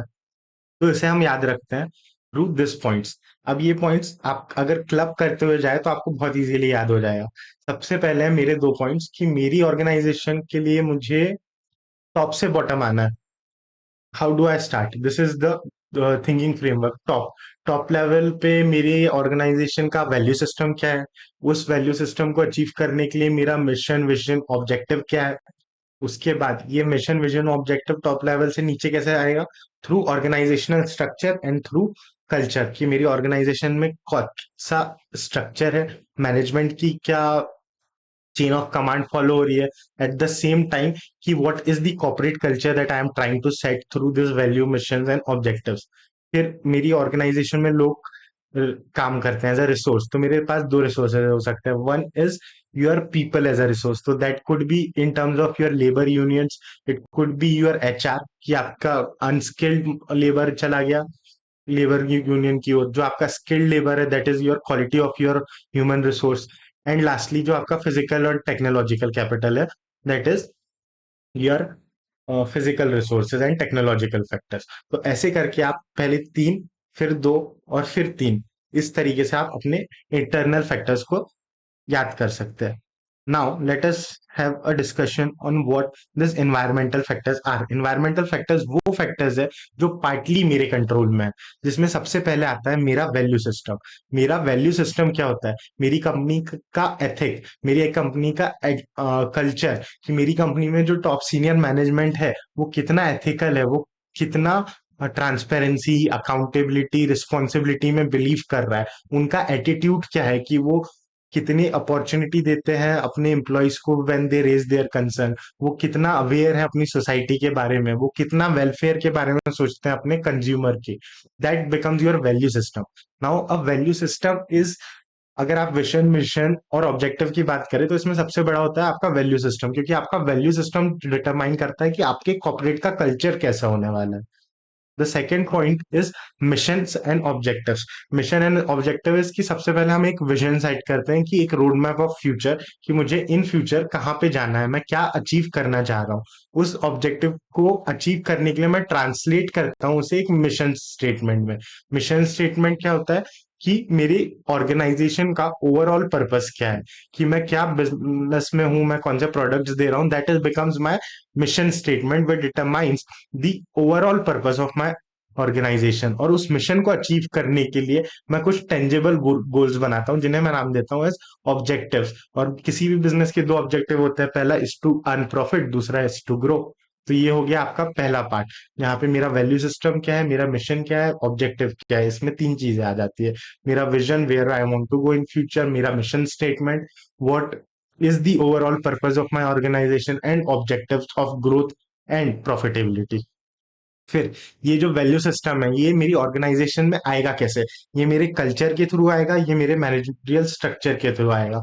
सो what is the corporate culture, that is कि आपके मैनेजमेंट का एटीट्यूड कैसा है, आप कितना किस तरीके के एनवायरनमेंट में, that determines your corporate culture. Corporate culture कैसा हो सकता है, कि अगर आपका कॉर्पोरेट कल्चर ओपन है, यानी कि आपका जो सीनियर मैनेजर है या उसके ऊपर का मैनेजर है वो आपकी बातें सुनता है, they are more open to feedback, they are very reciprocative or rather say sensitive towards the concerns of the employees and different pressure groups and interested parties। तो वहां पे क्या होगा, आप ज्यादा ट्रांसपेरेंसी की उम्मीद रख सकते हैं, आप ज्यादा भरोसा करेंगे उन ऑर्गेनाइजेशंस पे। Hence it will be a very trust based organisation. तो जितना अच्छा कॉर्पोरेट कल्चर होगा उतनी ज्यादा बेहतर आपकी मैनेजरियल इफिशिएंसी आएगी। क्यों, क्योंकि लोग आपके लिए लॉयल रहेगी और ज्यादा बेहतर परफॉर्म करना चाहेगी। वहीं पे अगर आपका मैनेजर ऐसा है जो आपकी कंसर्न्स को नहीं सुन रहा है, आपका मैनेजमेंट ऐसा है जो सिर्फ प्रॉफिट सीकिंग के पीछे भाग रहा है, आपका मैनेजमेंट ऐसा है जो फीडबैक को लेकर रिलेक्टेंट है, एंड दे आर लाइक कि मैंने ये कहा है तो यही करना है, तो एक क्लोज तरीके का एनवायरनमेंट बनता है, जिसके कारण एक फीलिंग ऑफ डिस्ट्रस्ट या डिससेटिस्फेक्शन आती है। So that is how your corporate culture shapes your overall efficiency in terms of your organisation, की आप कितने सक्सेसफुल हो गए या नहीं। आप देखिए जितनी भी द यंग स्टार्टअप्स है, या जो भी आप देखें कि कंपनीज हैं जहां पे ट्रस्ट वर्दीनेस या अकाउंटेबिलिटी या ट्रांसपेरेंसी ज्यादा रहती है, जहाँ का सीनियर मैनेजमेंट ज्यादा रिस्पॉन्सिव होता है, it grows very fast. The reason being कि लोग वहां ट्रस्ट करते हैं और वहां रहना चाहते हैं और वहां काम करना चाहते हैं। वहीं पे जिन कंपनीज में ये चीजें नहीं है, वहां पे दे मूव प्रिटी स्लोली और वो बहुत जल्दी आउटडेटेड हो जाती है। वहीं पे दूसरी चीज है ऑर्गेनाइजेशनल स्ट्रक्चर, कि ये जो ऑर्गेनाइजेशन का कॉर्पोरेट कल्चर है, ये स्टैब्लिश करने का काम होता है मेरे बोर्ड का, कि मेरा बोर्ड का कंपोजिशन कैसा है, मेरे बोर्ड में कितने एग्जीक्यूटिव डायरेक्टर्स है, कितने इंडिपेंडेंट डायरेक्टर्स है, कितनी वुमेन डायरेक्टर्स है। ये सारी चीजें डिटरमाइन करती है मेरे ऑर्गेनाइजेशन का structure, because the composition of my board is what it ultimately determines कि कितने डाइवर्स पर्सपेक्टिव्स होंगे और उन डाइवर्स पर्सपेक्टिव्स के अकॉर्डिंगली कौन सी बिजनेस डिसीजंस लिए जाएंगे। साथ ही साथ मेरे ऑर्गेनाइजेशन में फ्लो ऑफ कमांड क्या है, कि डिसीजन मेकिंग कितना क्विक हो पा रहा है, क्या सारी डिसीजन मेकिंग सेंट्रलाइज्ड है कि टॉप मैनेजमेंट ही सारे डिसीजन लेता है और बाकी लेवल पे सिर्फ उसे फॉलो किया जाता है, या ये थोड़ी डाइवर्सिफाइड है, डिसेंट्रलाइज्ड डिसीजन मेकिंग है, कि कुछ फैसले सेंट्रल कॉर्पोरेट लेवल करेगा, कुछ फैसले बिजनेस लेवल मैनेजमेंट करेगा, कुछ फंक्शनल लेवल मैनेजमेंट के पास ऑटोनॉमी है। That determines how quickly the decisions are being taken. And lastly we have कि अभी हमने पढ़ा कि मेरा वैल्यू सिस्टम क्या है, मेरा विजन मिशन ऑब्जेक्टिव क्या है, ये मेरे कॉर्पोरेट स्ट्रक्चर के थ्रू मेरे कॉर्पोरेट कल्चर में कैसे जा रहा है, और लास्टली ये अफेक्ट किस पे डाल रहा है, पीपल एज अ रिसोर्स पे। तो मेरी ऑर्गेनाइजेशन में लेबर यूनियंस का कितना रोल है, क्योंकि जितनी स्ट्रांग आपकी ऑर्गेनाइजेशन में लेबर यूनियन होगी, उतना ज्यादा वो डिमांड कर पाएगी कि आप उन्हें बेटर वेजेस दे और बेटर वर्किंग कंडीशन दे। वहीं पे अगर लेबर यूनियंस उतनी स्ट्रांग नहीं है, तो वहां पे स्ट्राइक्स के चांसेस कम हो जाते हैं, वहां पे जो लेबर है वो कम वेजेस पे भी काम करने के लिए तैयार हो जाएगा। तो अ लेबर यूनियन डिटरमाइंस कि आप कितना अपने लेट से एम्प्लॉय के लिए क्या वेजेस देंगे, क्या वर्किंग कंडीशंस देंगे। Next up is your HR. The quality of HR is कि भाई हम सारे रिसोर्सेज तो ला लेंगे अपने ऑर्गेनाइजेशन में, मेरे ऑर्गेनाइजेशन के पास वो सारी चीज है जो मेरे कॉम्पिटिटर के पास भी है, हम भी सेम प्रोडक्ट ही मैन्युफैक्चर कर रहे हैं, but what sets us apart is our inherent strength and inherent capabilities. But वो स्ट्रेंथ एंड कैपेबिलिटी आती किससे है, अल्टीमेटली उन लोगों से जो मेरी कॉर्पोरेट में काम करते हैं, मेरी ऑर्गेनाइजेशन में काम करते हैं। That is what we mean by the people as a resource. कि मैं टैलेंट एक्विजिशन को इतना ज्यादा इंपॉर्टेंस क्यों देता हूँ, क्योंकि जितना अच्छा मेरे पास ह्यूमन रिसोर्स रहेगा, उतना ही मेरा आउटपुट बेटर होगा। कि अगर मेरे पास काम करने वाले लोग ज्यादा अच्छे हैं, भले ही मेरा मशीनरी टेक्नोलॉजी उतना अपडेटेड नहीं है, but still they outperform in long run. Why? Because they be more passionate and driven to create innovation.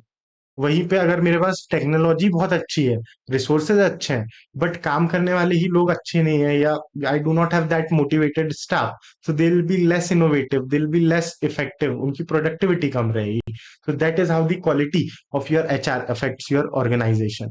And lastly is your physical and technological resources, कि ये बताता है कि आप गुड्स कितने सस्ते में प्रोड्यूस कर पाएंगे, आपकी कॉस्ट क्या रहेगी, and how effective you will be in production of process. तो आपकी इंटरनल एनवायरनमेंट में ये अच्छी चीजें आ गई है। Let us quickly go up and try to revise कि मेरे इंटरनल एनवायरनमेंट में क्या क्या आता है।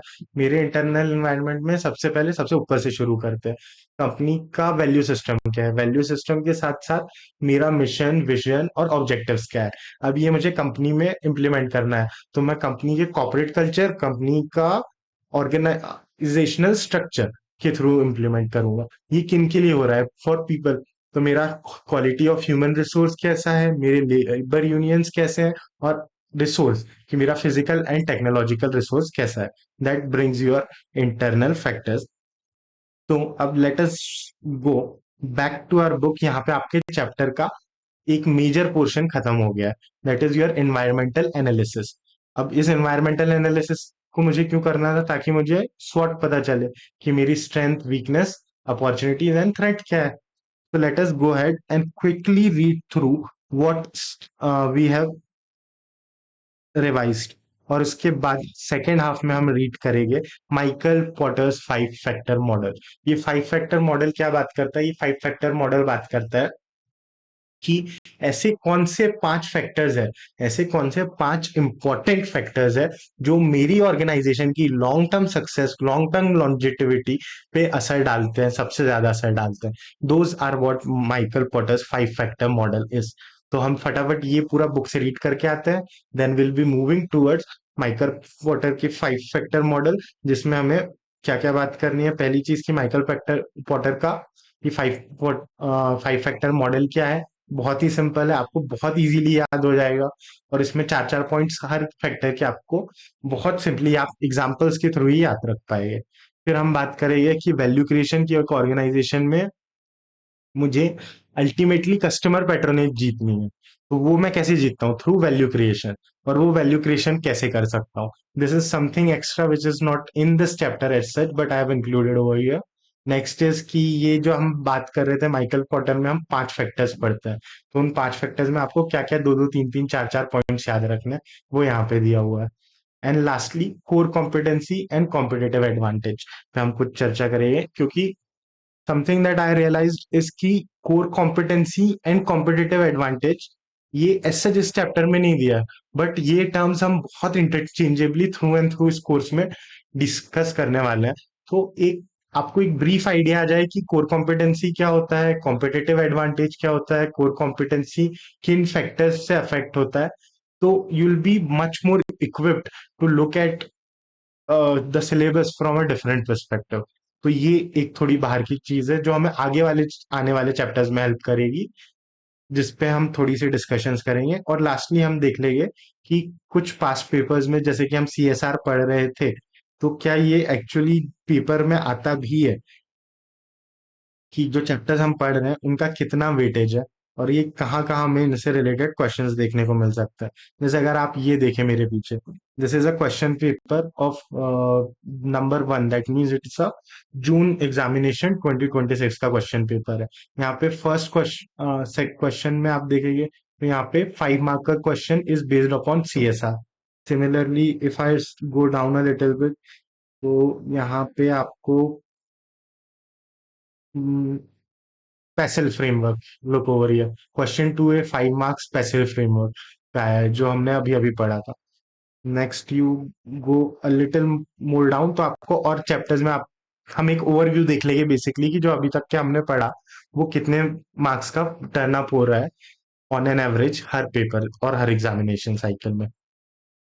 Let us take a 2 minute breather, और उसके बाद will be starting with reading our book. तो यहाँ पे हमारा बस पोर्टर्स 5 फैक्टर मॉडल बचा है, बाकी अब मेजोरिटी 50-60% पोर्शन हम करके आ चुके हैं। तो टेक अ मिनट।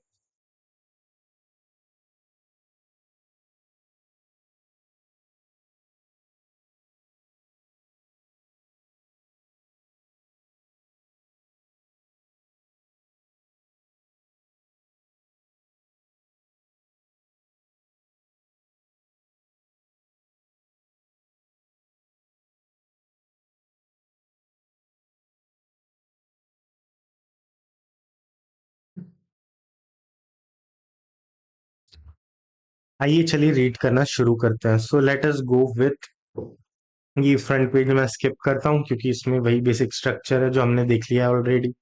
अब ये क्या कह रहा है? ये कहते हैं व्हाट इज एनवायरनमेंट। तो environment in the context of business refers to external force, कि एक बिजनेस में हर वो एक्सटर्नल फोर्स जो डायरेक्टली या इनडायरेक्टली मेरे बिजनेस की फंक्शनिंग को अफेक्ट करे, वो होता है मेरा environmental factor.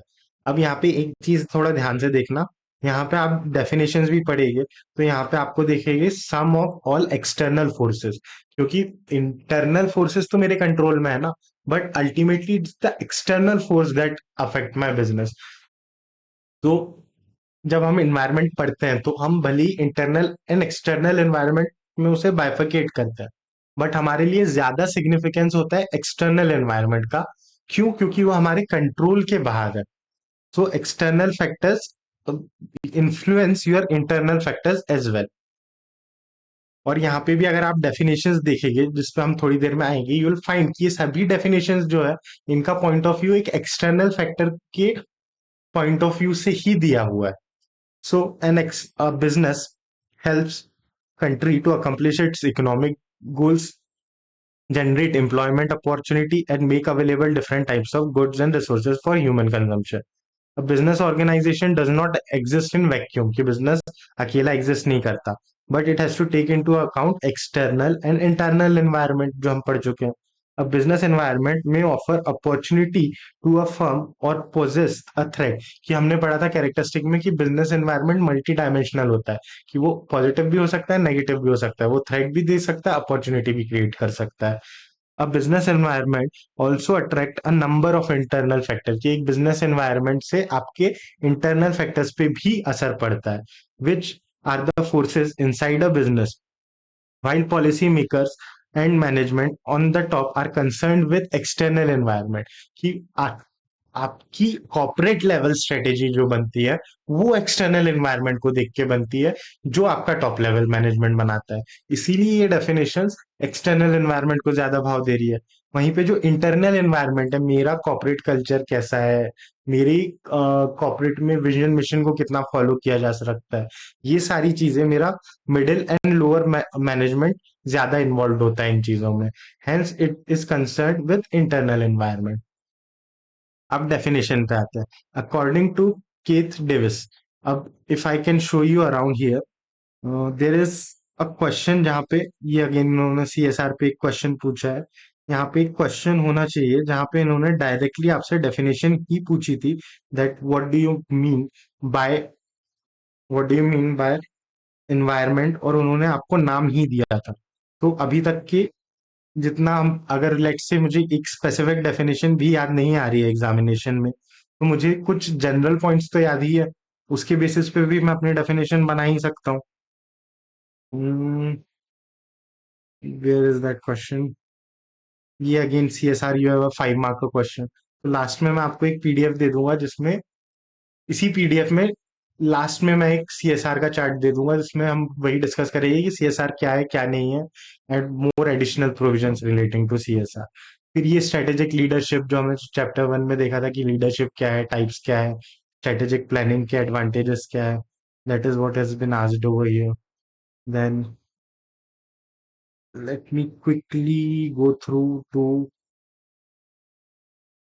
Then again you have a question of CSR.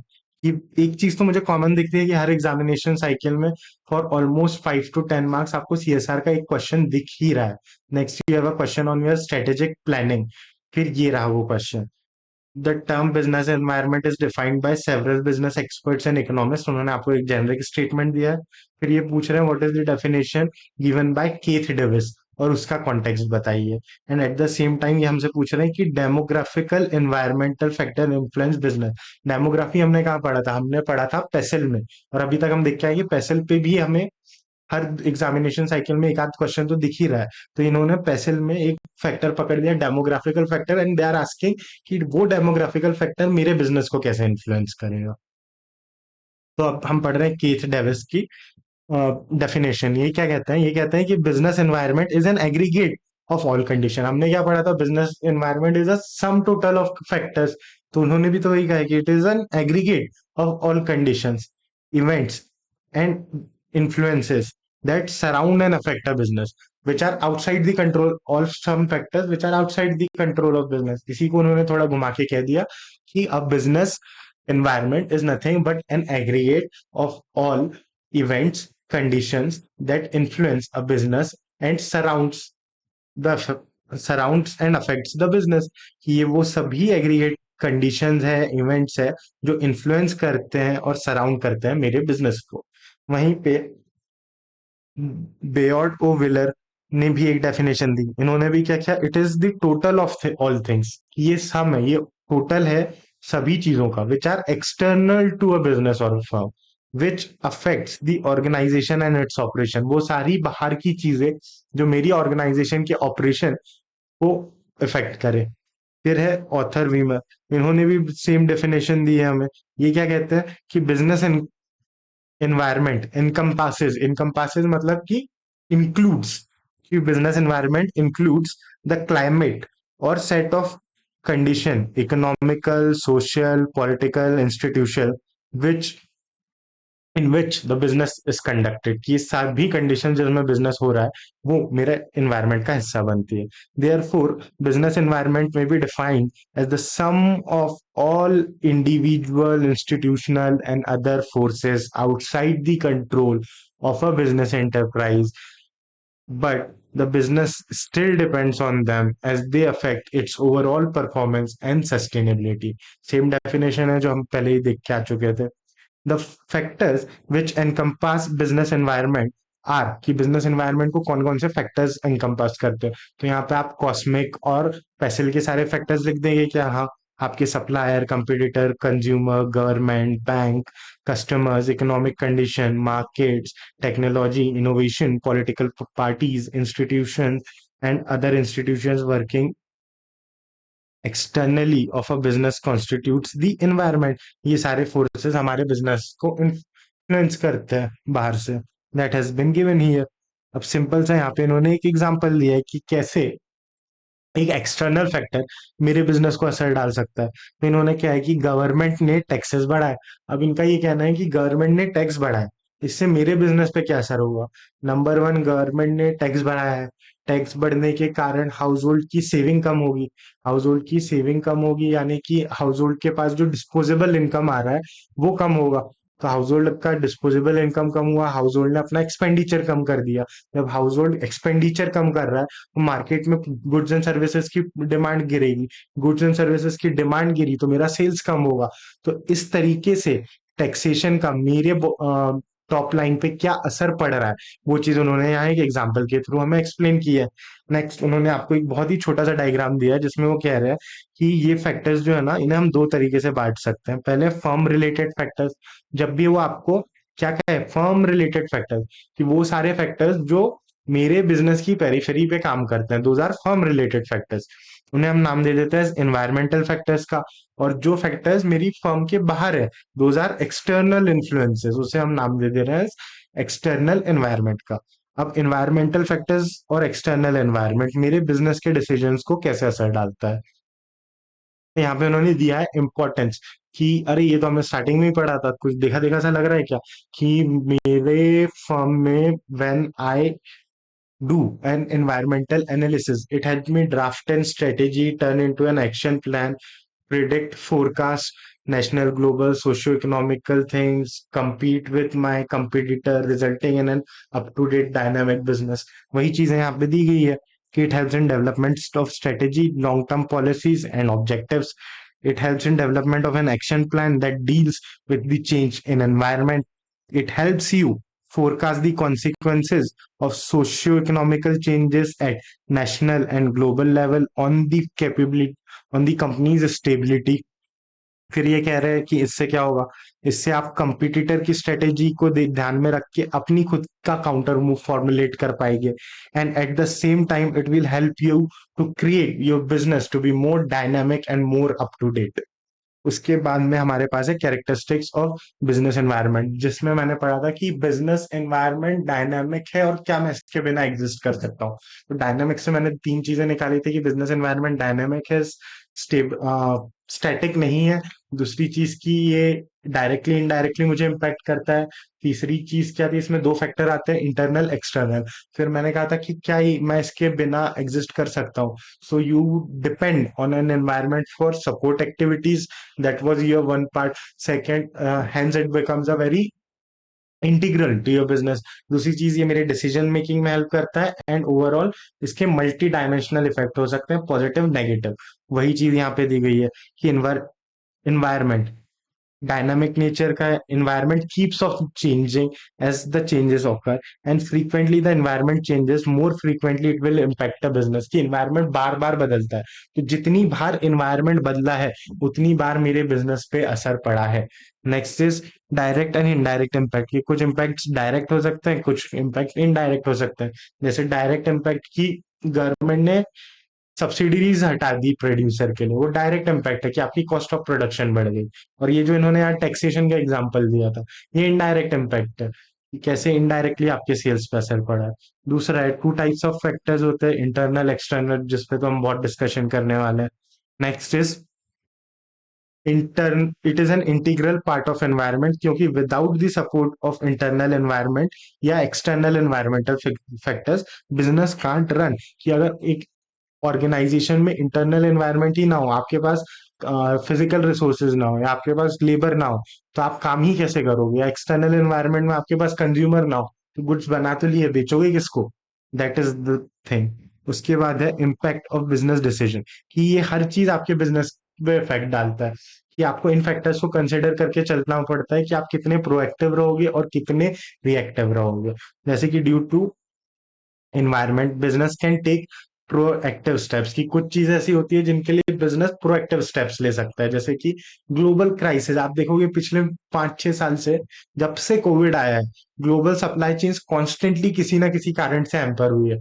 या तो कभी कोविड के कारण ट्रांसपोर्टेशन रुक गया है, कभी रशिया यूक्रेन कॉन्फ्लिक्ट स्टार्ट हो गया है, कभी कहीं और कोई वॉर स्टार्ट हो गई है, और कभी अमेरिका टैरिफ्स लगा रहा है।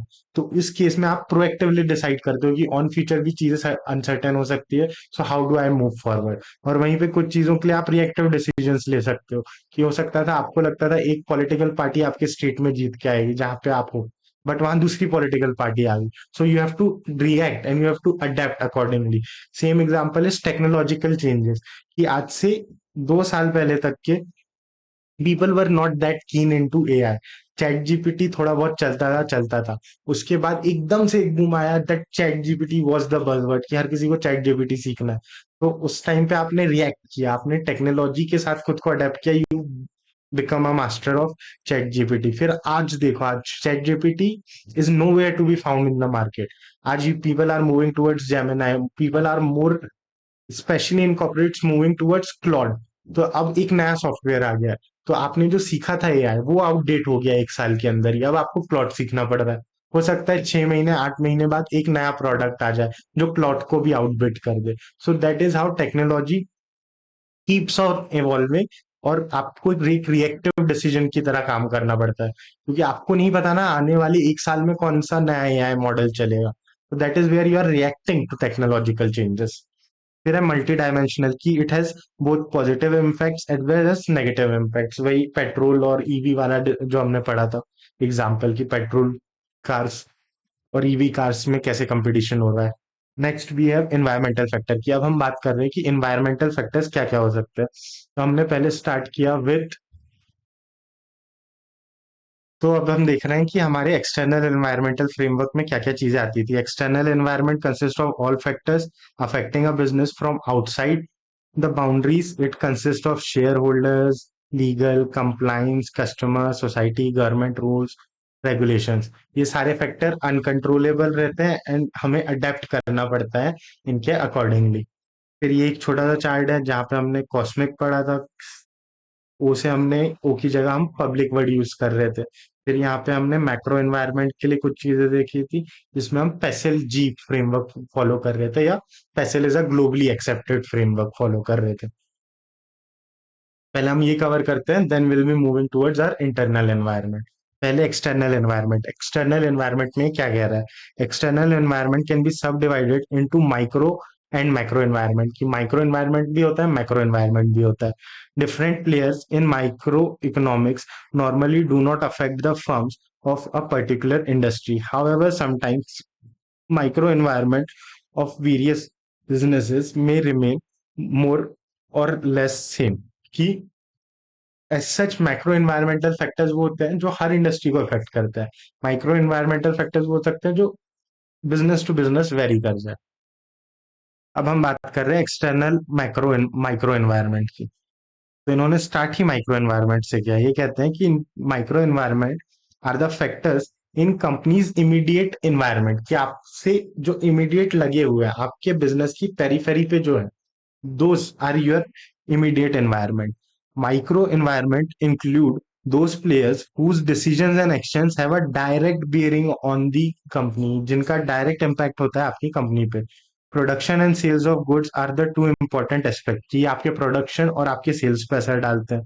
The various constituents are as under, कि इनमें हमें क्या क्या पढ़ना है। जो चीजें हम देखते हैं, supplier, consumer, market intermediaries, competitors and public.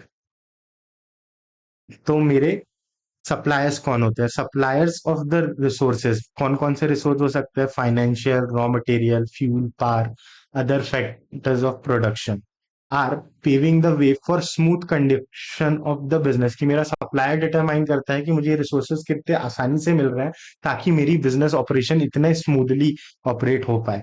The firm should keep themselves updated about the policy of supplier and rise in the input, कि मुझे अपनी सप्लायर की क्या क्या पॉलिसीज है उससे वेल वर्स रहना चाहिए, ताकि कहीं कल फ्यूचर में जाके सप्लायर ने अपनी पॉलिसी चेंज की और कॉस्ट बढ़ाई अपने प्रोडक्ट की, तो मेरा रॉ मटेरियल मेरे लिए एक्सपेंसिव हो जाएगा।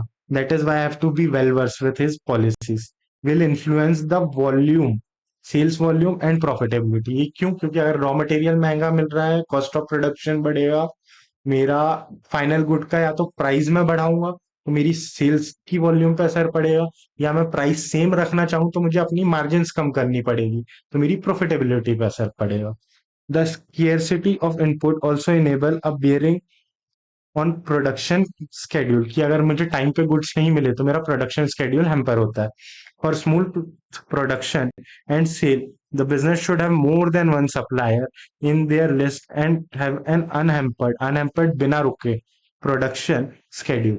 कि हम मुझे अगर इन चीजों से कॉम्बैट करना है तो एक अच्छी चीज ये है कि मैं एक सप्लायर पर टिका ना रहूं, बल्कि मैं चार पांच अल्टरनेटिव सप्लायर्स को तैयार रखूं, ताकि अगर मुझे एक जगह से सामान नहीं मिल पा रहा है तो मैं दूसरी जगह से प्रोक्योर कर लूं। दूसरा है customers. Customers are the people who buy and use the product, कि वो लोग हैं जो आपका प्रोडक्ट खरीदते हैं और उसे यूज करते हैं। And service of the business are important part of external micro environment. अब बिजनेस में है डाइवर्स कस्टमर्स, कि आपके पास बहुत सारे अलग अलग कस्टमर्स बेस हो सकता है। सच एज हाउस होल्ड, की जो नॉर्मल कंजम्पशन के लिए आप घर के लिए प्रोडक्ट्स खरीदते हैं, that is your house hold. Producers, की कुछ लोग हो सकते हैं जो आपका गुड खरीद के उससे as a raw material use कर रहे हैं, those are your producers. Retailers, जो गुड्स खरीदते हैं और आगे बेचते हैं, those are your retailers. Government, की गवर्नमेंट भी कुछ गुड्स प्रोक्योर करती है, फॉरेन बायर्स हो सकते हैं। तो ये अलग अलग तरीके के डाइवर्स कस्टमर बेस है आपका। Since sales of a particular good और service is critical for a firm's survival and growth, it is necessary to keep customers satisfied. That is to create the value for your customer. जितनी ज्यादा आप customer को value देंगे वो उतना ज्यादा satisfied रहेगा, वो उतना ज्यादा आपके प्रति लॉयल रहेगा। Next is market intermediaries. Market intermediaries क्या? कि वो सभी ऑर्गेनाइजेशन जो मेरे बिजनेस को सपोर्ट करती है। इसीलिए in the firm's external micro environment, marketing intermediaries plays an essential role in sales and distribution of its good. कि मेरे गुड्स को बेचने के लिए हो सकता है मैं किसी मार्केटिंग चैनल पे डिपेंडेंट हूँ। जैसे कि let's look at the key success factors, कि एक ऑर्गेनाइजेशन को सक्सेसफुल होने के लिए चार की सक्सेस फैक्टर्स पे ध्यान देना पड़ता है। पहला है मेरा प्रोडक्ट, दूसरा है कि मैं किस कंज्यूमर के लिए वो बना रहा हूँ, तो मेरा प्रोडक्ट क्या है, मेरा कंज्यूमर क्या है, ये प्रोडक्ट उस कंज्यूमर तक कैसे पहुंच रहा है, तो मेरा चैनल ऑफ डिस्ट्रीब्यूशन क्या है। At the same time, how am I, wait a minute, what were the four? Consumer, product, channel, and is the thing, and one more I am forgetting. I think it is consumer, we have product, you have market. Yes, you have market. तो आपका market क्या है, आपका product क्या है, उस वो किस चैनल से जा रहा है और कंज्यूमर तक कैसे पहुंच। Consumer is the fourth one.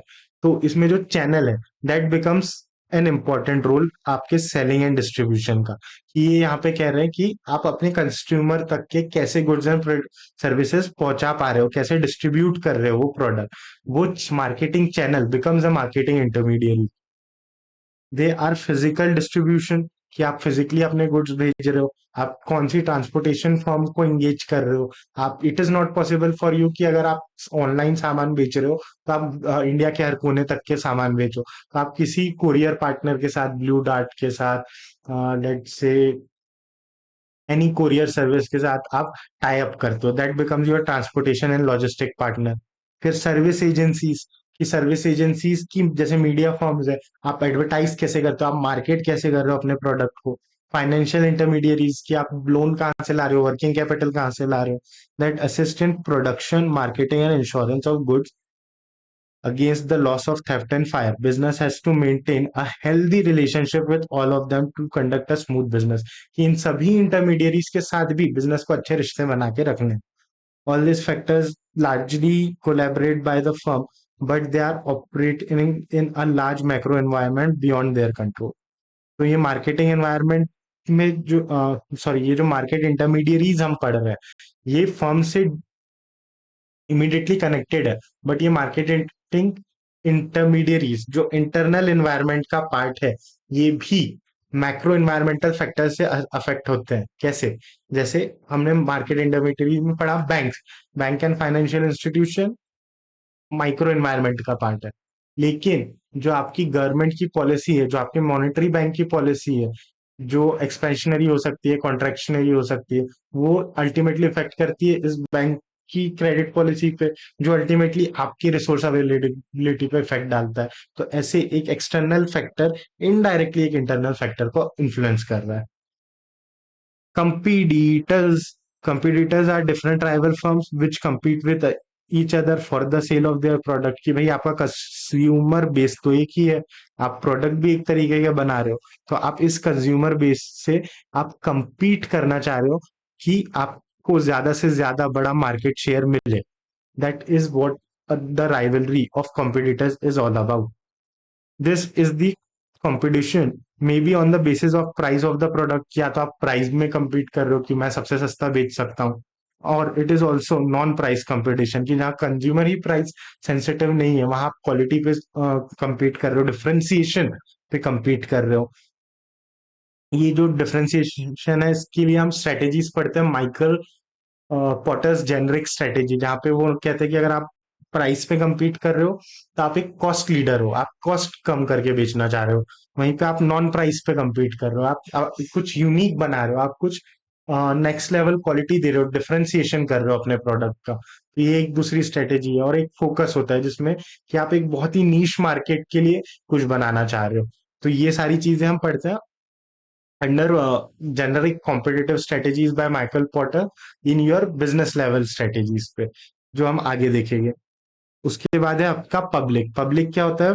Public में हमने देखा था कि हम अकेले नहीं है, बहुत सारे ऐसे प्रेशर ग्रुप्स है, बहुत सारे ऐसे प्रेशर ग्रुप्स है जो हमारी ऑर्गेनाइजेशन पे असर डाल रहे हैं, जैसे consumer welfare association, women right association, और इनका इन्वायरमेंटल एक्टिविस्ट. तो इनके कारण मेरे बिजनेस पे कैसे असर पड़ता है.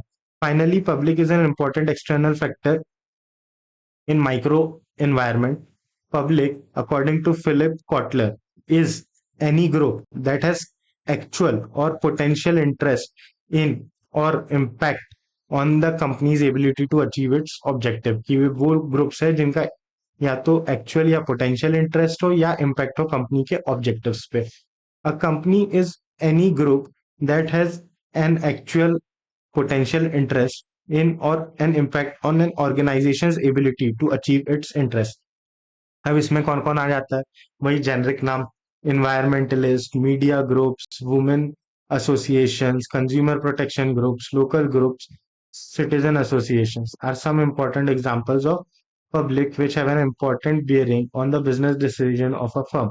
Companies observe the behavior of these groups to make functional policies. ये आपकी पॉलिसी पे असर डालते हैं. Now let's move ahead with external macro environmental factors. So go ahead, give it a quick recall कि अभी तक हमने क्या पढ़ा है, and then we'll be starting with external factors.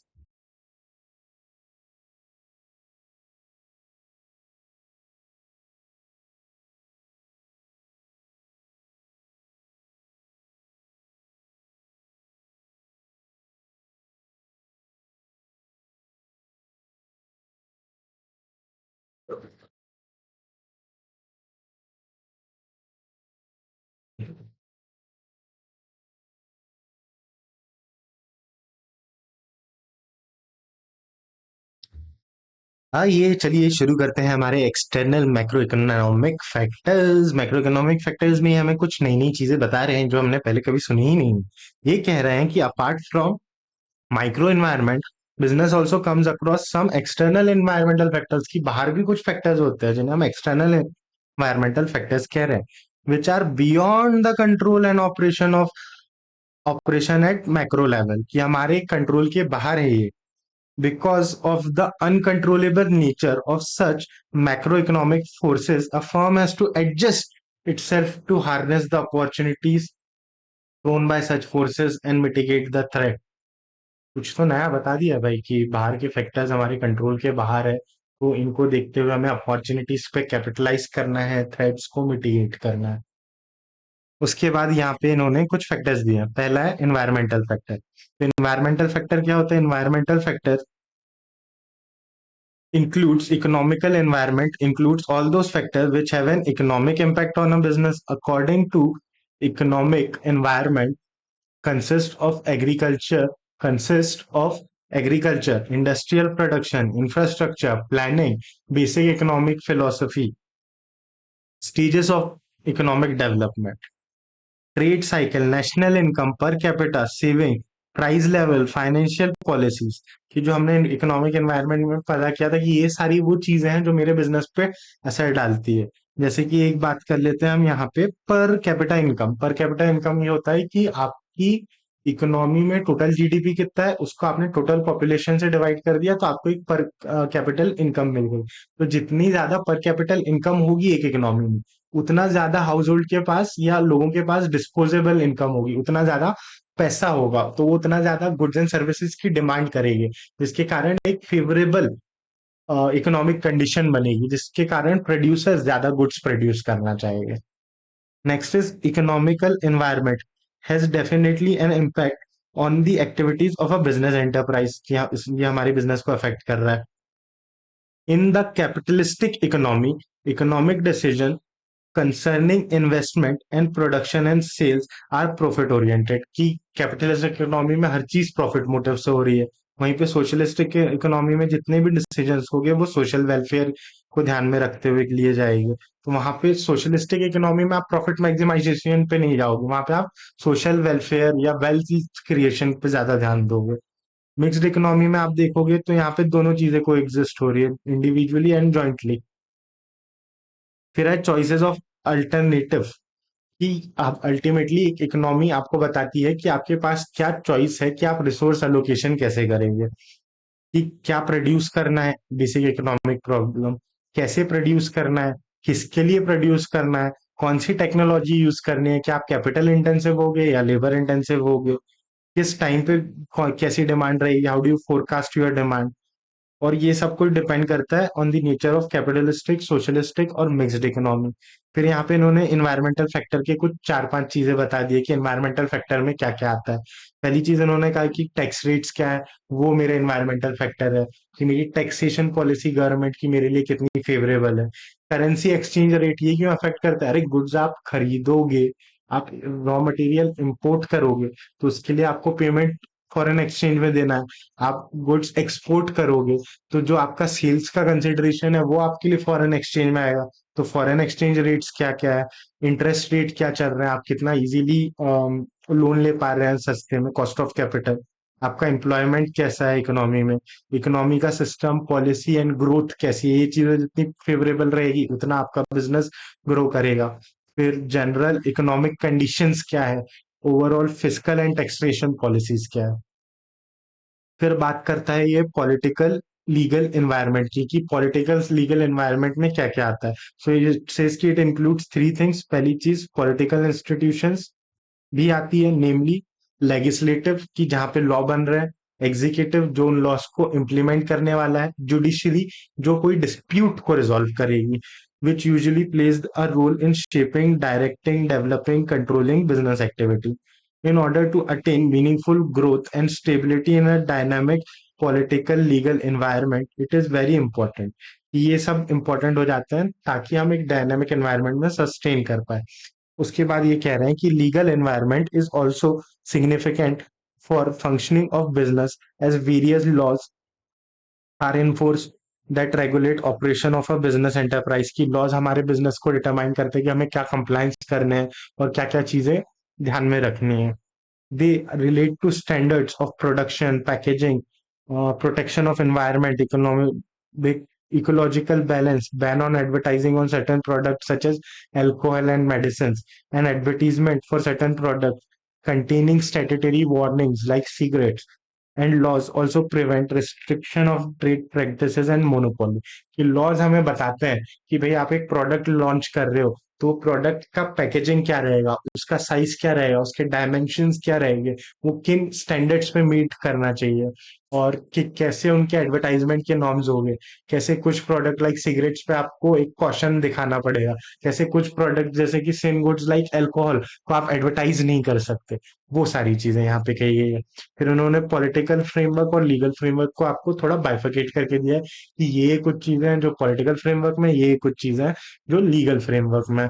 Let us read कि पॉलिटिकल फ्रेमवर्क में आता है आपका पॉलिटिकल क्लाइमेट की ओवरऑल पॉलिटिकल क्लाइमेट कैसा है, अपोजिशन कैसी है, कोई डोमिनेंट पार्टी है या नहीं, कितनी पार्टीज compete कर रही है, पॉलिटिकल स्टेबिलिटी की कौन सी गवर्नमेंट कितने समय तक के रहेगी, कि कहीं ये गवर्नमेंट डिसॉल्व ना हो जाए, उसका रिस्क क्या है, गवर्नमेंट डेथ की सरकार कितने कर्जे में है, बजट डेफिसिट या बजट सरप्लस की गवर्नमेंट का रेवेन्यू कैसा है, गवर्नमेंट एक्सपेंशनरी पॉलिसी की ओर जा रही है, कॉन्ट्रैक्शनरी पॉलिसी की ओर जा रही है, corporate and personal tax levels, payroll taxes, payroll यानी कि जो आप एम्प्लॉय को सैलरी देते हैं दैट इज योर पेरोल, और उस पे लगने वाले taxes, and import tariffs and quotas, कि इंटरनेशनल ट्रेड में कितना रिस्ट्रिक्शन है, एक्सपोर्ट रिस्ट्रिक्शन क्या क्या है, restriction of international financial flow, कि आप कैसे फॉरेन से फंडिंग या कैपिटल ला पा रहे हैं या नहीं, जैसे उस जैसे कि फैमा के regulation.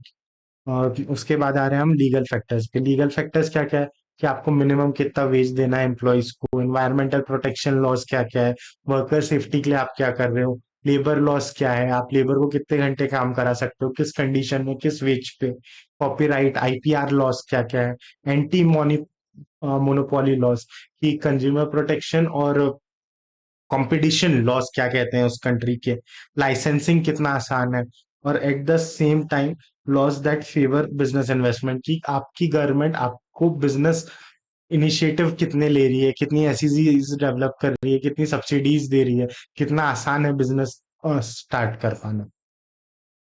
Next up we have technological environment. Technological environment में क्या रहा है कि it implies systematic application of scientific और other organize knowledge to particular task और एक्टिविटी, कि हम साइंटिफिक या अदर नॉलेज को अप्लाई कर रहे हैं। अब technology is always driven by innovation, तो ये कहता है it includes innovation too. As technology changes fast, businessmen also have to keep a close look on the technological changes and adapt, कि आपको बदलती टेक्नोलॉजी के साथ चलना पड़ेगा। Their business activities, not adapting to technological changes and limit and imitating innovation is not possible, कि आप कई बार ऐसा होता है कि आप टेक्नोलॉजी के साथ अडेप्ट नहीं कर पा रहे, या तो आप इनोवेट नहीं कर पा रहे, या इमिटेट नहीं कर पा रहे, कि किसी और ने कोई कुछ चीज की है, आप उसी चीज को कॉपी पेस्ट नहीं कर पा रहे, that is what you mean by imitation. Imitation possible नहीं होता है। As technological threats from external environment, की टेक्नोलॉजिकल थ्रेट जो एक्सटर्नल एनवायरनमेंट से आ रहा है have to be converted into opportunity and gainfully employed in business operation, कि हम इसे अपॉर्चुनिटी में कन्वर्ट नहीं कर पा रहे हैं, हम उसे कैपिटलाइज नहीं कर पा रहे हैं, is what the core idea being. Technological influences the way we look, we cook, we drink, कि यहाँ पे आज हर चीज में टेक्नोलॉजी है, लाइक आप खाना बनाते हैं, so you have microwaves which are smart nowadays with automated timers, आपकी वॉशिंग मशीन में स्मार्ट मोड्स आ जाते हैं कि आप you can wash, you can quick wash, you can eco saver mode में जा सकते हैं, एयर ड्राई कर सकते हैं। सेम चीज आपके waters purifiers are more fitted with filters and technology. तो यहाँ पे वही चीज इन्होंने कुछ कुछ एग्जांपल में दिया है कि टेक्नोलॉजी कैसे हमारी डे टू डे लाइफ में इंटीग्रेटेड है। कि आज आपको सेल करना है प्रोडक्ट, तो you run ads on Instagram, you run targeted ads, that is a way. फिर यहाँ पे satellite network and so on. So ये जेनरिक चीज है। अब इन्होंने कहा है कि टेक्नोलॉजिकल एनवायरनमेंट में क्या क्या आता है, तो इफिशिएंट इंफ्रास्ट्रक्चर की क्या क्या आएगा, कि आपके roads, ports, airports, hospital, education, health care, communication, इन चीजों का इंफ्रास्ट्रक्चर कितना स्ट्रांग है। फिर इंडस्ट्रियल प्रोडक्टिविटी कितनी है, कितनी नई मैन्युफैक्चरिंग प्रोसेसेस आप ला पा रहे हैं, कितने नए प्रोडक्ट्स एंड सर्विसेज एंड नई सप्लाई चेन आप ला पा रहे हैं। At the same time they are also talking about कि how many new technologies could impact a company and what is the cost of accessible electrical power, कि इन सबको run करने के लिए एनर्जी चाहिए, तो आपके पास वो एनर्जी का एक्सेस है या नहीं। फिर है global environmental, now you have global dyno, okay, let us move with global and international environment. ये कह रहा है कि today we are in a borderless world, कि today there is a globally integrated market that players an important role in shaping business activity, जो आपकी business activity पे असर डालता है। लिबरलाइजेशन और ग्लोबलाइजेशन हुआ इंडिया में 1990s में, जिसका एक सिग्निफिकेंट इम्पैक्ट रहा कि प्राइवेट सेक्टर कैसे बूम हुआ है उसके बाद से। The global business environment radically affect the principles, कि डब्ल्यूटीओ जो है वर्ल्ड ट्रेड ऑर्गेनाइजेशन, वो कुछ प्रिंसिपल्स देती है कि ग्लोबली आपको ट्रेड करते वक्त ये बेस्ट पॉलिसीज फॉलो करनी है, आपके बिजनेस को उनसे कंप्लाइंट होना पड़ता है। as keeping a watch on regulatory business and transact in the internal environment. Socio-cultural environment is up next. Socio cultural environment बात करता है कि मेरी सोशल एनवायरनमेंट कैसे हैं, लोगों के वैल्यू सिस्टम्स क्या है, बिलीव्स क्या है, सोशल प्रॉब्लम्स क्या है, हम एनवायरनमेंट को लेके और पोल्यूशन को लेके कितने अवेयर है, हमें कौन कौन सी अपॉर्चुनिटीज, एम्प्लॉयमेंट अपॉर्चुनिटीज क्या एक्सेस है, क्या क्या हेल्थ केयर है, and consumerism including in fair trade practice to satisfy human wants, कि ओवरऑल सोसाइटी में क्या कंडीशंस है। एंड द कल्चरल एनवायरनमेंट, कि इसमें सोशियो कल्चरल है, तो सोशल फैक्टर्स हो गए आपके pollution, health care, employment opportunity. वहीं पे कल्चरल फैक्टर्स में आ गए आपके values, norms, beliefs and ethics. तो उसने सोशल के लिए कुछ फैक्टर्स दे दिया है, कल्चरल के लिए कुछ फैक्टर्स दे दिए। द बायर्स, ये डिटरमाइन कर रहे हैं कि बायर की हैबिट क्या है, बायर की बाइंग कैपेसिटी क्या है, टेस्ट प्रेफरेंस क्या है, और other factors that determine such environment. उसके बाद we have the next thing that is demographic environment. Socio cultural में हमने देखा कि सोसाइटी का हेल्थ केयर, सोसाइटी का एम्प्लॉयमेंट, सोसाइटी का पोल्यूशन को लेके क्या नजरिया है, और कल्चर में हमने देखा एथिक बिलीफ्स क्या है। अब हम डेमोग्राफी में जा रहे हैं। डेमोग्राफी में हम क्या देख रहे हैं कि ये सोसाइटी को अगर मैं मार्केट में डिफाइन करना चाहूँ, तो market in terms of age, market in terms of gender, market in terms of earning backgrounds, वो कैसे होगा। So let us look at demographic environment. The demographic environment includes कि जेंडर रेशियो क्या है, साइज क्या है, ग्रोथ क्या है पॉपुलेशन की, लाइफ एक्सपेक्टेंसी, लोग कितने साल तक जिंदा रहते हैं, अर्बन रूरल डिस्ट्रीब्यूशन क्या है, क्योंकि आप देखो तो रूरल में ज्यादा प्राइस सेंसिटिव गुड्स बिकते हैं जो चीप क्वालिटी के हो गए। अर्बन मार्केट्स में आप डाइवर्सिफिकेशन पे फोकस कर सकते हो। टेक्नोलॉजिकल स्किल्स क्या है, एजुकेशनल स्किल्स क्या है आपके लेबर के पास। And all this demographic features have an important bearing function on the firm's business. For example, a huge populated country such as India, China can adapt to labor intensive methods, कि अगर India में आपको जहाँ population बहुत ज्यादा है, labour सस्ता है, तो आप लेबर इंटेंसिव मेथड पे जाओगे। वहीं आप अमेरिका में हो जहाँ लोग कम है लेकिन टेक्नोलॉजी ज्यादा तेजी से ग्रो कर रही है, क्या इजी एक्सेस टू कैपिटल है, वहां पे आप कैपिटल इंटेंसिव मेथड जहाँ आप मशीन से प्रोडक्शन कर रहे हो उसे प्रेफर करोगे। For example huge populated country, यहाँ पे सेम चीज रिपीट की गई है। Similarly the population of kids, की कितने बच्चे हैं आपकी इकोनॉमी में, will decide the range and space of products offered in a mall and planning logistics. कि अगर एक इकोनॉमी में ज्यादा यंग पॉपुलेशन है, ज्यादा बच्चे हैं, तो आपके जो कंज्यूमर मार्केट्स है वहां पे आपको फर्स्ट क्राई और बच्चों की गाड़ियां, टॉयज, इस तरीके के प्रोडक्ट्स ज्यादा देखने को मिलेंगे। Next is social cultural demographical factors में क्या क्या आता है इन्होंने बताया आपको, वही चीज ये रिपीट कर रहे हैं कि आपका बर्थ रेट क्या है, लाइफ एक्सपेक्टेंसी क्या है, एटीट्यूड क्या है वर्क एनवायरनमेंट को लेके, गवर्नमेंट का क्या एटीट्यूड है, अथॉरिटीज के प्रति आपकी क्या संवेदनशीलता है, एथिकल नॉर्म्स, वैल्यूज क्या है, कंपोजिशन की कितने मेल है कितने फीमेल है, कितनी यंग पॉपुलेशन है कितनी एजेड पॉपुलेशन है, attitude towards income saving and capital formation, and the social Ethos towards the work and organization. And lastly, we have natural environment में अगेन हमने देखा था एनवायरनमेंट एंड इकोलॉजी। तो एक पॉजिटिव पीओवी से एक नेगेटिव पीओवी से एनवायरनमेंट में ये कह रहा है कि natural environment is the ultimate source of input. आपको इनपुट यहीं से तो मिलने वाला है, such as raw material, energy which a firm use to produce its activity. Natural environment which include geographical and ecological factors such as mineral, आपको mineral मिलते हैं, ऑयल रिजर्व मिलते हैं, water, forest, weather, climatic condition are highly significant in business activity. ये सारी चीजें मेरी business activity के लिए जरूरी है। फॉर एग्जाम्पल स्टील प्रोडक्शन के लिए आपको coal mines are set up near coal mines. क्यों? क्योंकि स्टील प्रोडक्शन के लिए आपको आयरन ओर एक्सट्रैक्ट करना है, कोल माइन के पास इसे सेटअप करने से आपकी कॉस्ट ऑफ ट्रांसपोर्टेशन कम हो जाती है। Natural environment affect the demand for good. For example अगर कोई जगह है जहाँ पे गर्मी बहुत ज्यादा है, तो वहाँ लोग ठंडे ईटेबल आइसक्रीम की डिमांड करेंगे, लाइट कॉटन क्लोथ्स की डिमांड करेंगे। तो वहां पे डिमांड होगी एयर कंडीशनर्स की।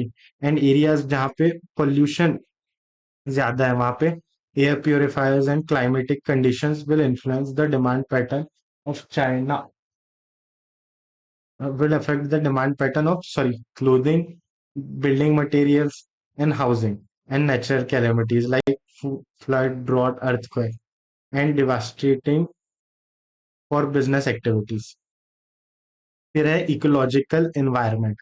इकोलॉजिकल एनवायरनमेंट बात करता है कि through natural resources such as air, water and solar energy can be replenish, कि ये कुछ ऐसी एनर्जीज है जो रिप्लेनिश करी जा सकती है।